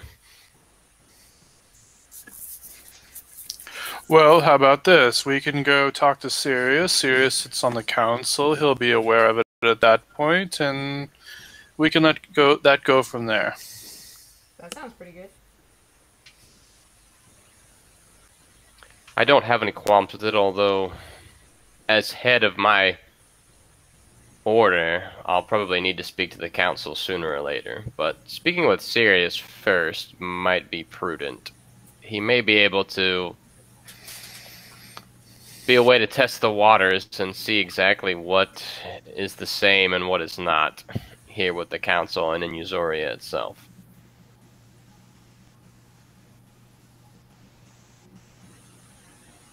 So we all want to go to the Time Guild then? Or Warp Guild, sorry. Absolutely. I'm going this time. I concur. This course of action. Shall I see if I can seek audience with them? It certainly should be a lot quicker if the Archmage of an order seeks an audience with another. Yes, and it would be polite if we did more polite if we announced our desire to meet ahead of time rather than just showing up at his door. Although, in my opinion, matters dictate that we could.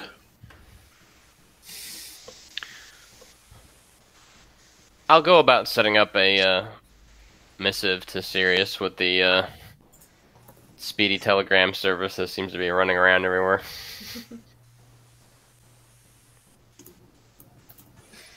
Alright.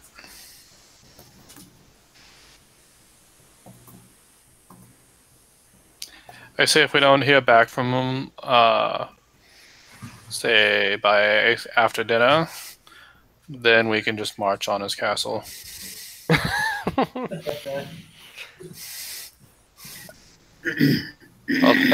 I'll stand outside and play lewd musical tunes until he comes out. I'll ask the housemaid to issue a summons for the telegram service. Okay, sounds good. So they actually have a pretty direct connection to the Citadel, and so, well, more specifically, the Light Guild. And so, because there's that connection with the Light Guild, she's able to get the message relayed pretty easily. Fairly quickly, within maybe 15, 20 minutes, you see that, well, you hear the little tinkling of a bell near the door, and then you hear a shoo as something slides into the leather tube attached to the wall by the door. And you don't notice that anything has entered or exited it, but you see it sort of jiggle a little bit as it arrives, and the housekeeper goes over, sort of undoes the button, and then opens the little scroll case and pulls a piece of parchment in there that out of there that wasn't there before, and she presents it to Yara. All right, I'll take a look at it. It says, detained, come quickly, Citadel Chambers, bring friends. What? Where's this from? Is this from Sirius? It looks like it is signed Sirius, yes. Oh my, this has become quite serious. It appears there's been a complication. I'll turn to the rest of the Seekers of the Stones and the Rockets, whatever we're called now. Maybe we have a different name here. We're not the Rockets here. We're something. You can call yourselves whatever you want to call yourselves. I like Seekers of the Stones because then our acronym is SOS, which is I love it. That's so good. which is basically what we're doing every session. Help! Oh, that's so great. I'm not against it. Oh, no. I've got it. You guys should be the Athanasian Stone Seekers. Gee, why would you want us to be called that? Yes, that's cool. I like Seekers of the Stone. It looks like Sirius is detained at the Citadel. Detained like arrested, or detained like there's just a big meeting going on? I don't know. This message is so brief that it really doesn't give any details at all. It just says that it just says detained, Citadel, bring friends. This is the same guy who brought us the grandpa with the hat, right? The sleepy guy? When we were out over the water? This is the same guy. Yeah. How could they detain someone like that? Can't he just flip everywhere? Oh, there are ways to ground somebody, even a Grand Master of Warp Magic. Well. Other Grand Masters. I mean, maybe he's using it in a not arrested sense, like he's just, indisposed or very busy or is there anything besides I'm being held against my will. I hate to be the paranoid PC, but this does seem really strange. So is there any way I can authenticate that this message actually came from Sirius? Sure. Let's give it an insight check. Okay. I'm like, surely there's some way that us Archmage Masters know how to tell someone from another. It's just a 14. I don't have a great insight check, unfortunately. It doesn't take much, considering that Yara is herself an archmage of her own guild. You know that when you were sanctioned as an archmage of your guild. I'm like the youngest minted archmage. I mean, literally the only requirement is you have to be 10th level. Yeah. And then get the approval of the council. So you know very well that whenever an archmage sends any kind of official document or authorizes anything official, of course, the signature is the first sign that something is official. But you also have basically every mage develops their own arcane signature, so to speak. It's like an arcane mark sort of situation, but it requires no spell points or anything, so you can do it at will on anything you want. And sort of activate the arcane mark that you would expect to be on this parchment. And when you sort of channel just a small amount of mana into the paper, you see that the watermark appears and is in fact a symbol of the Warp Guild. Well, it does appear to be a message from Sirius, so anyone who wishes to speak with them should go now. It sounds like this is urgent.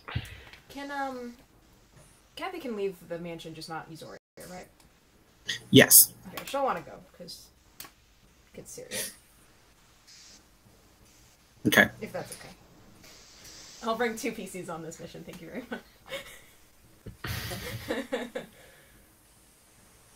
All right, so is there anything you'd like to take with you, prepare in advance? The nearest Zebo is the Fate Guild, and then from there you can get to either the Light Guild to sort of make sure you have the support of Kathy's compatriots, or to the Warp Guild. But you are aware that the Warp Guild is the closest, but the Light Guild is perhaps further away from prying eyes, because the Warp Guild is quite busy. I'll write a prescription to Bran to go seek the Fate Guild so they can give him some therapy on how to open his heart up. Wow. Yep. Sounds great. It's obviously going to take some counseling to figure this one out. He's like the Grinch. Yeah. He's a gotta save black Christmas. little lumpy cold. Too size, it's too small. All right. Hearing no special preparations, we'll go ahead and appear. You want to end up in the Light Guild or the Warp Guild? The Light Guild is more out of the way, but it's slightly farther, maybe by 10 minutes. The Warp Guild is closer, but there's lots of people.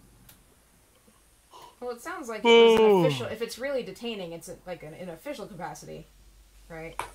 I don't know that we need to appear with an army. I mean, if it were unofficial, I don't think they would let him send out a watermarked arcane mark note. They would just be like, no. You can't send anything out.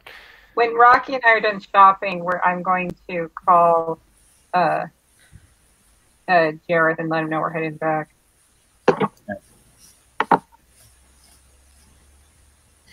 You're able to meet back up. Everybody's able to come at the same time, essentially. You lag behind maybe 10 minutes, and then everybody appears. So, Warp Guild or Light Guild? I mean, well, I guess several of you are wanted. We'll go to the Light Guild. Okay. It's a little bit out of the way. I don't less people to a chance to be recognized.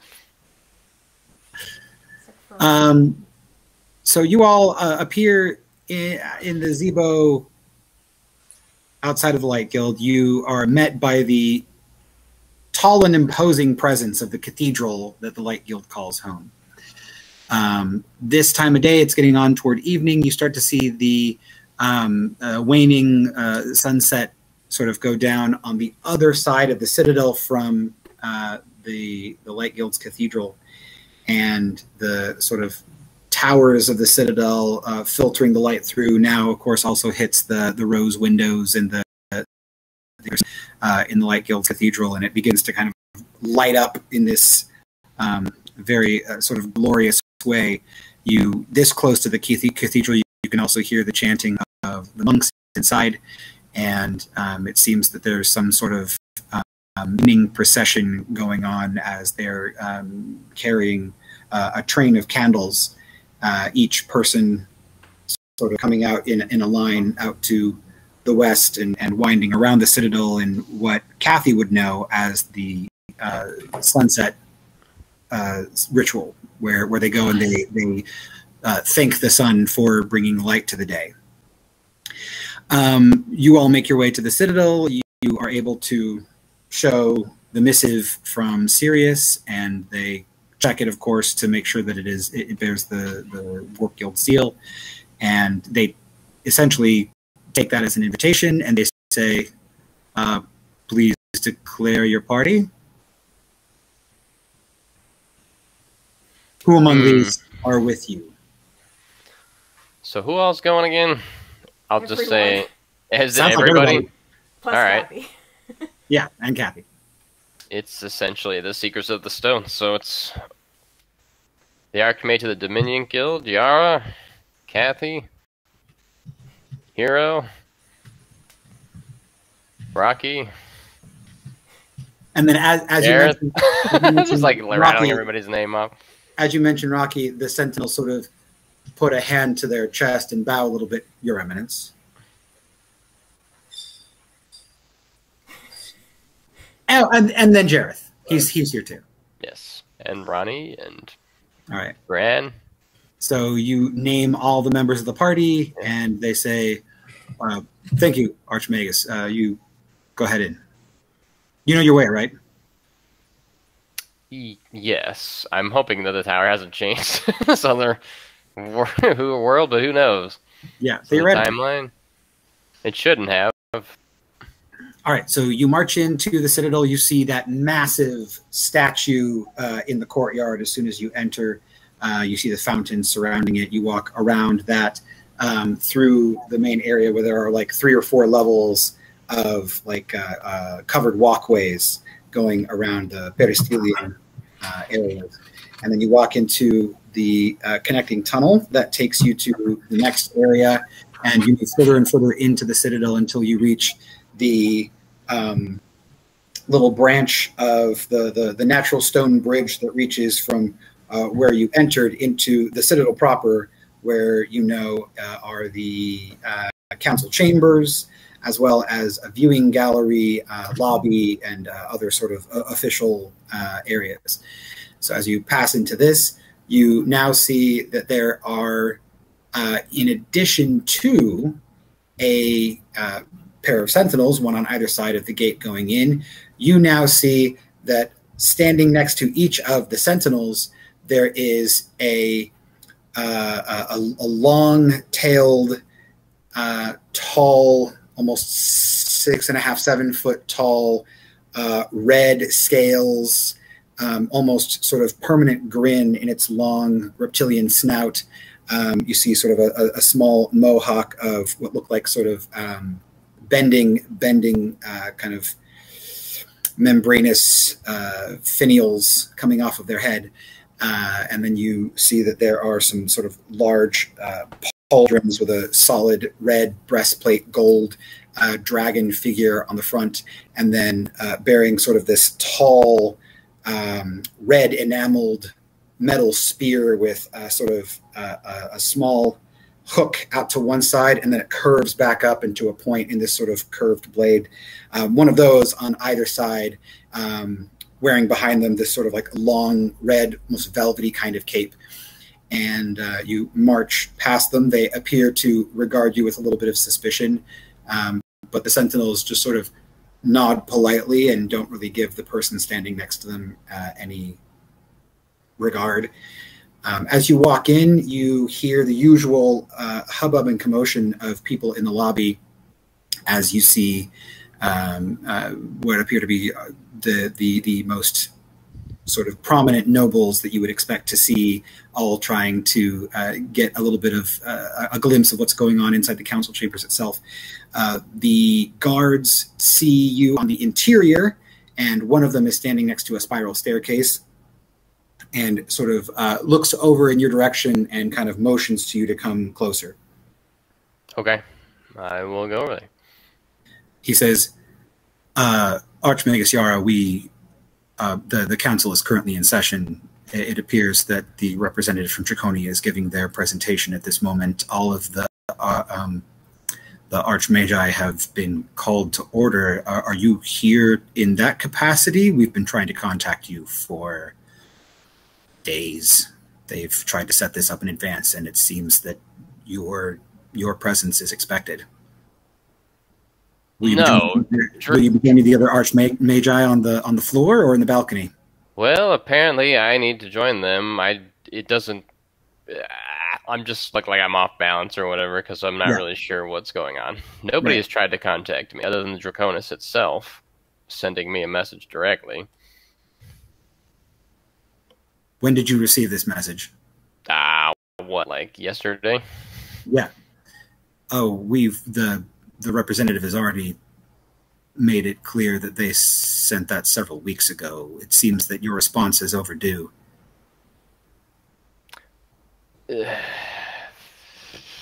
Well, we've been out seeking for the other stones, so it may not have gotten to me until I returned back to Yazoria, depending on how they sent it. Did it arrive at the house and it was only given to Yara because it was already there, or did it arrive right then? So, from all you could tell, it arrived like the morning that she got done with doing the ritual on Ronnie. Huh. Weird. That was this morning. Correct. Yeah, so they didn't send me something weeks ago. Well, theoretically, they didn't know that you were there. So they probably just finally got word of where you were and came and delivered it as soon as you arrived. I'll turn to the rest of everybody in the group. It looks like I've been caught completely unprepared for what's going on here. Apparently this Draconis move has been weeks in the brewing. This sounds on purpose to me. This sounds like they're trying to catch you off guard on purpose, because he just said they've been trying to contact you weeks ago. It's not that hard to find a way to contact an archmage with magic. Tempest knew where we were. Not Tempest. Sirius knew where we were. He was able They to get to they us. could have just gone to somebody Did this Sirius know that where we were, magically though? No, contact you. This was the guy. I mean, this was after we made the jump, because Sirius brought Tempest to us in the key when we were going over the water. Yeah, that's true. So he knew where we were, and that had only been days ago. What the heck? Okay, well, I need to speak to my fellow Archmage members to figure out what exactly is going on here. Is there like a balcony we can watch from? He says, very well. Will your compatriots be viewing from the balcony while you join on the floor? I'll just kind of... Do you wish to join sort of like a... If you want to, you can. I feel like we should see what's going on. I'm not missing this. Yeah. Very well. Please be aware that one of the Dragon's Guard will need to accompany us as well for the sake of the diplomat's safety. This way, please. And you see that nearby a Dragon's Guard has been standing and listening to this entire conversation, and so she will go ahead and join the rest of you as the Usorian Guard leads you up the spiral staircase to the balcony. And then Yara, of course, you're escorted to the main floor as you see that there are a number of chairs that have been set up on the front row of the sort of lower gallery. There are, of course, rows and rows of chairs going back.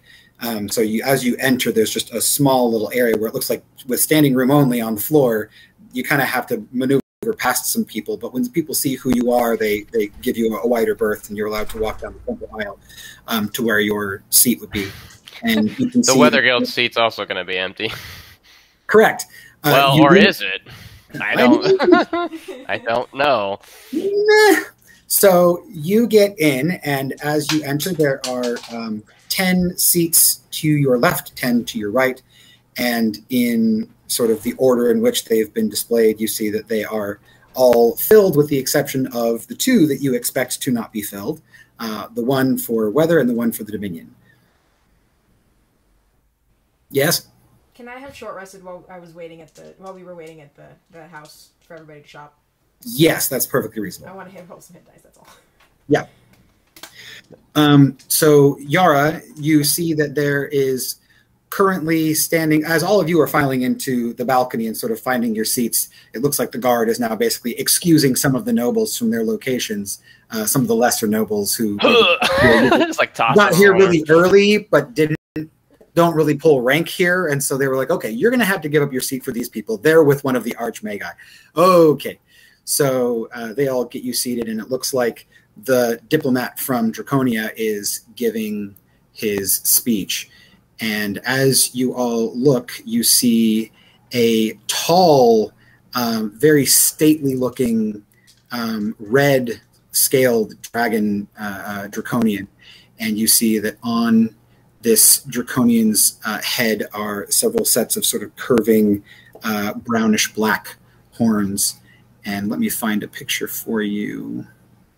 Is there somebody who's been taking notes at all during this? So somebody I could like call the minutes up on and try to skim whatever the hell has been going on.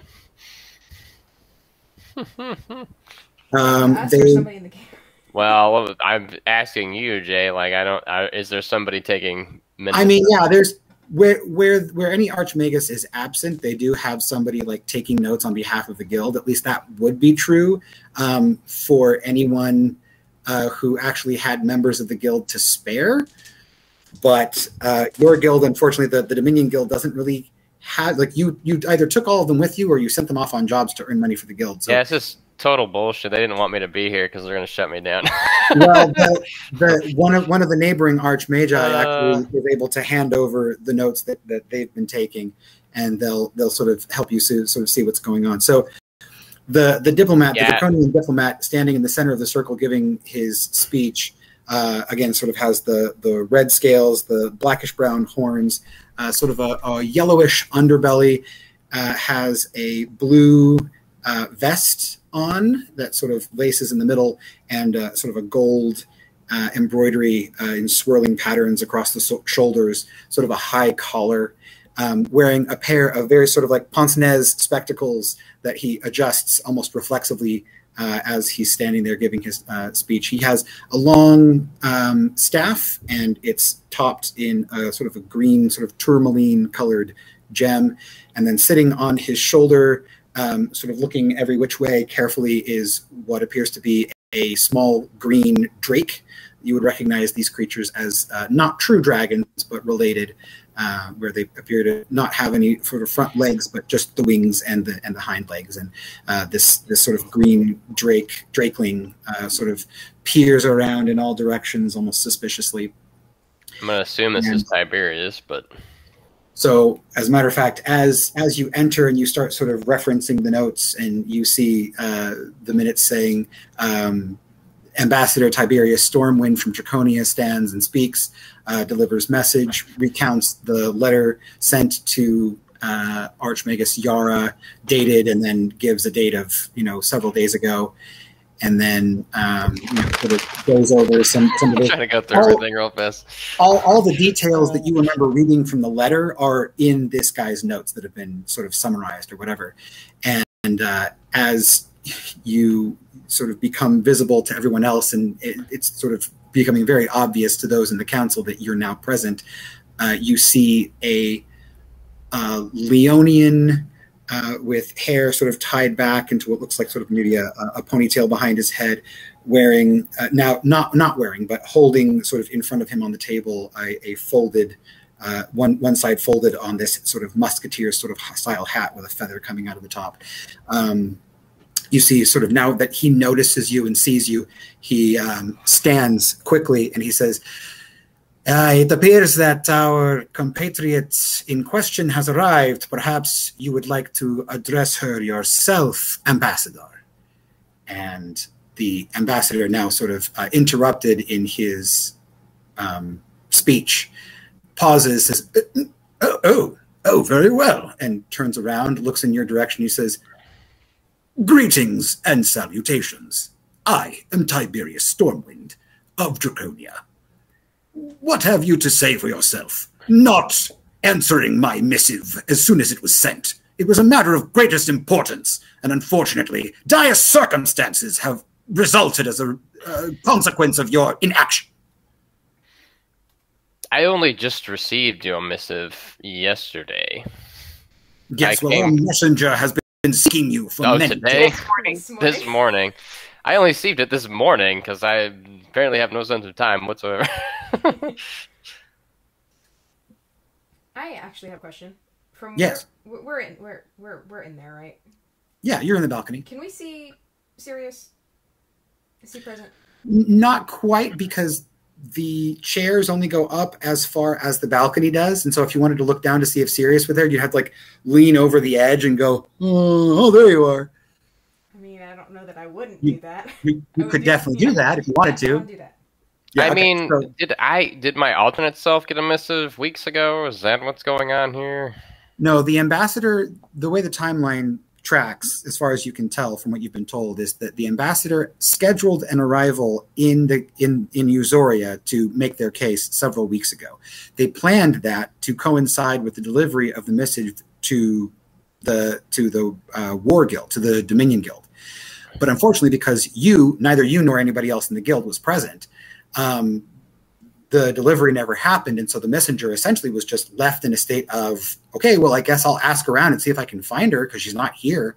And so it sounds like over the last several days, this messenger has been looking for you and finally learned that you were staying with Kathy at her mansion. And of course, as soon as he woke up and realized where you were, he immediately went and delivered the letter. Yes, clearly the guild, which has no staff to even answer a simple email, is a threat to your entire lands. It is not the staff that concerns me. Excuse me, I sometimes become inflamed with my emotions. I apologize for my demeanor thus far, but you must understand we have done everything in good faith to resolve this issue, and it is not the staff that concerns me. It is the fact that it has been reinstated. Surely you would not have reinstated a guild that you did not expect to become an equal partner in the guild relations among this city, and if that guild were intended to become as powerful as the rest, well, that would concern our country greatly. Our people have a diametrically opposed opinion to this guild, to say the least. I am, of course, being as diplomatic as possible, but you must understand this is a matter of racial pride and insult. I hear your words saying you're trying to be as diplomatic as possible, and yet your message seems to convey nothing but the sort.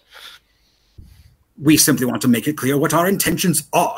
Well, you've made it quite clear. This guild, or you will suffer the consequences. We wish to resolve this diplomatically, of course, if possible. All right, well, do the Draconians that you represent, have they even asked why the Dominion Guild was recommissioned? We have little concern for why it might have been recommissioned.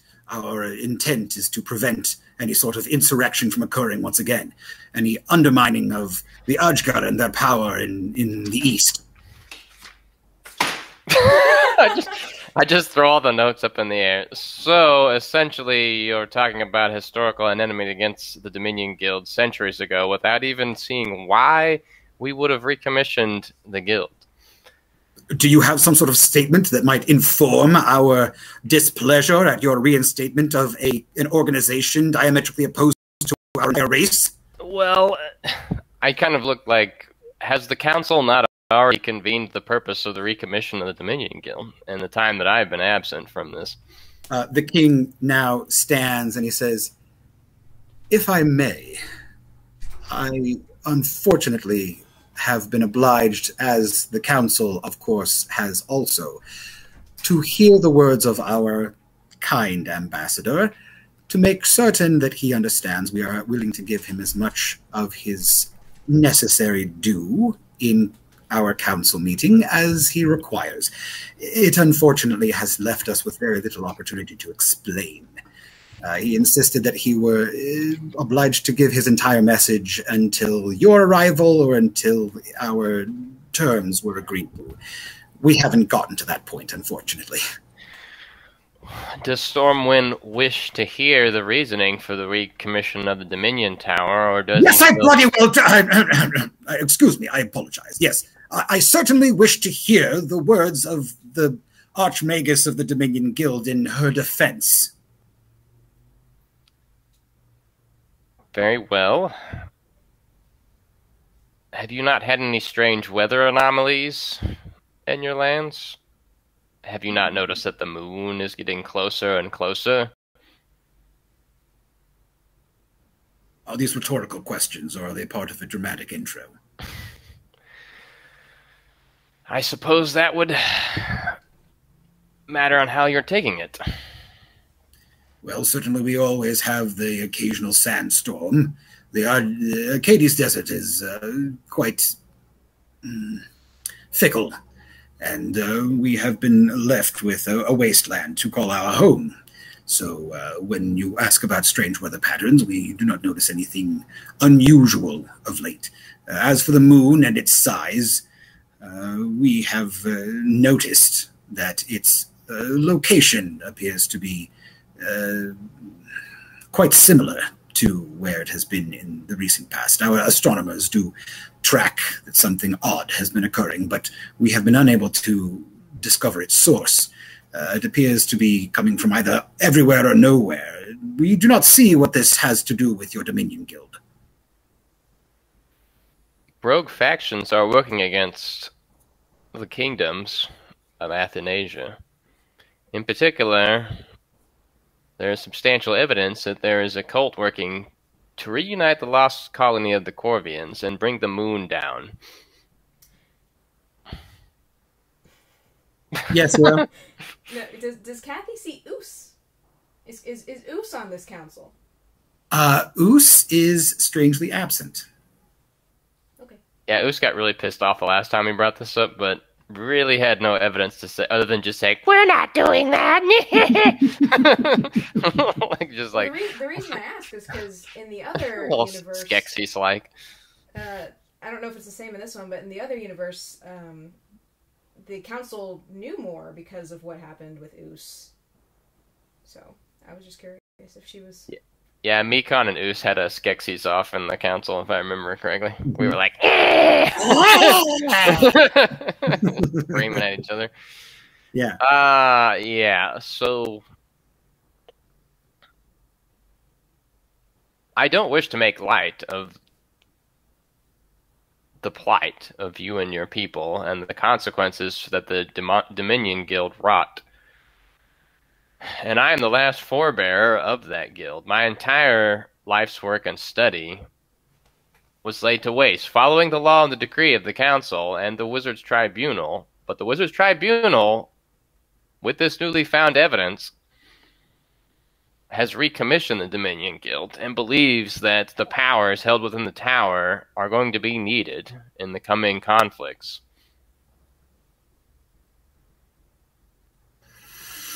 He sort of breathes deeply and he says, I have no intention of bringing the Dominion Guild to its full former glory.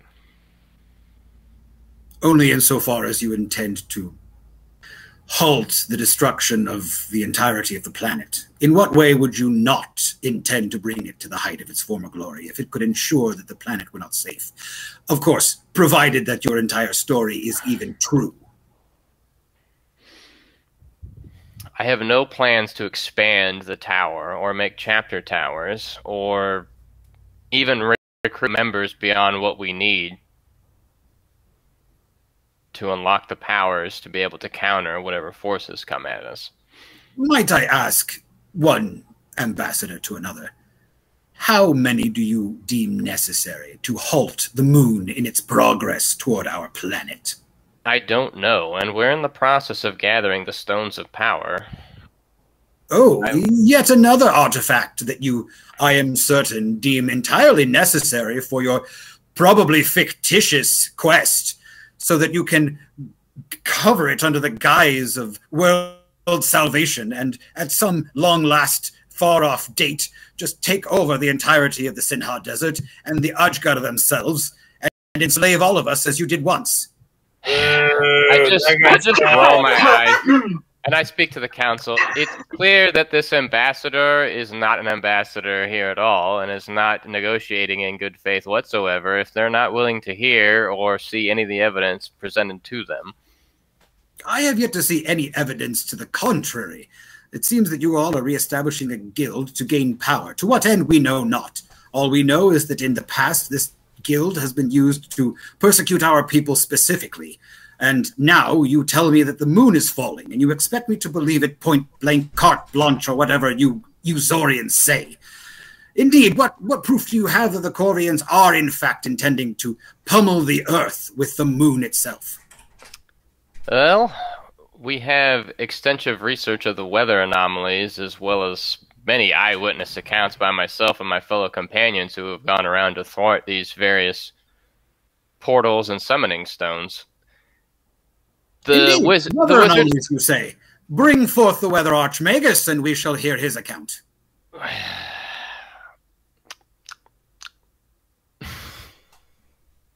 I don't know where the Magus is right now. Oh, how convenient!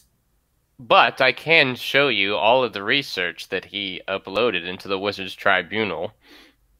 Oh, perhaps we shall call them right now. I mean, that's why we're all here, is it not? Very well.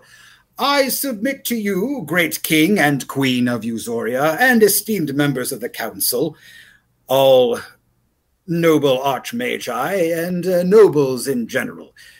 I hereby declare on behalf of the people of Draconia, if you can establish that the Wizards' Tribunal has indeed declared no such act against Draconia and its people, and intends to do nothing more than to save Athanasia from the falling of the moon, then we shall command our forces to stand down at the key locations we have secured across the nation. If, however, you can provide no such proof, we shall take it as an act of war. Are we agreed? I'll just look at the council like I don't speak for the council, so... The queen rises, of course, ready for any challenge of force, and she says, if it is war you want, war you shall have. But first, I shall leave it in the hands of our king and council to prove to you exactly that what our Archmage has said is true. And so she turns to the king. The king stands, looks at the queen, and almost without looking behind him, sort of raises a hand and says, "Summon the Wizards' Tribunal." And then behind him, you see that the siren representative on the council reaches in front of her, and she lifts up a small blue stone, the one that you remember seeing that was handed to you from Mekon's stuff. Oh, good. That timeline part didn't change. Yeah. I was like, we have all the evidence right here. Actually, that never happened here. she brings up sort of an interface from out of the stone in this arcane hologram, and she begins to manipulate it a little bit. She sets it back down on the table, and you see all of the light coming through. So it's like stained glass windows on either side. There are enormous 50-foot tall, peaked, arched windows on either side of the council chamber. And with the setting sun, it has now cast this quite dramatic lighting coming into the council chamber. Both windows immediately go black. And now the entire council chamber is sort of thrown into almost total darkness, with the exception of a couple of what appear to be glass spheres that are sort of resting on the council tables, the sort of semicircular table that they're sitting behind, that are all kind of glowing a little bit. There are also a couple of spheres that have been set into the walls. All of these are lined in a rim of Pyrium, and it looks like they're now channeling their light storage abilities back into the spheres, and that sort of creates this sort of omnipresent glow. And after a couple of moments, the king looks up at the windows, realizes that they're still black, and he turns behind him and he says, have we made the connection? And it looks like the siren is now sort of like frantically playing with the blue stone in front of her, and you see now even more clearly in the darkness this interface. And Yara, even at a distance, you're able to, you know exactly what she's doing. You recognize some of the symbols that she's looking at, and the symbols say things like connected, enabled, enchantment, stable, things like this. And she's like, "Yes, we've connected. Yes, this is our connection to the tower." And then, as you all listen, while the scene is entirely black, you now hear booming from the windows themselves, causing the glass to vibrate. You hear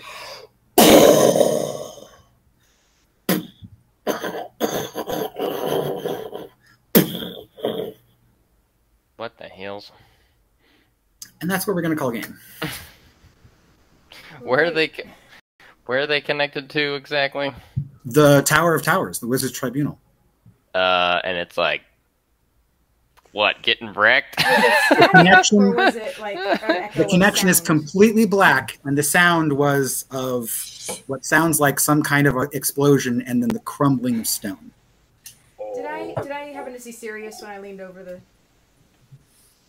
Oh yeah, you did. Cool. Okay, so now we know that detained didn't mean detained. That Stormwind guy's gonna be like, "Nobody expects a draconic inquisition. We've already attacked the Wizards' Tribunal." Actually, yeah, that was something else I was curious about clarifying. It sounded like they actually have like armies like in cities right now, ready to like start killing people. Roll an insight check. Because that sounds like yeah, that's exactly what it sounded like. Declaration of war. That sounds like a hostage situation. This guy's full of crap. They're already like attacking everywhere, and then 18. talking about how 18. You certainly sense like a readiness to act in his voice. It's impossible to tell the specifics from just the things that he said, but you can tell that it sounds like he knows exactly what's going on, that he's prepared to act, and you've noticed in his demeanor that he's extremely prone to violence. Sounds about right. Well.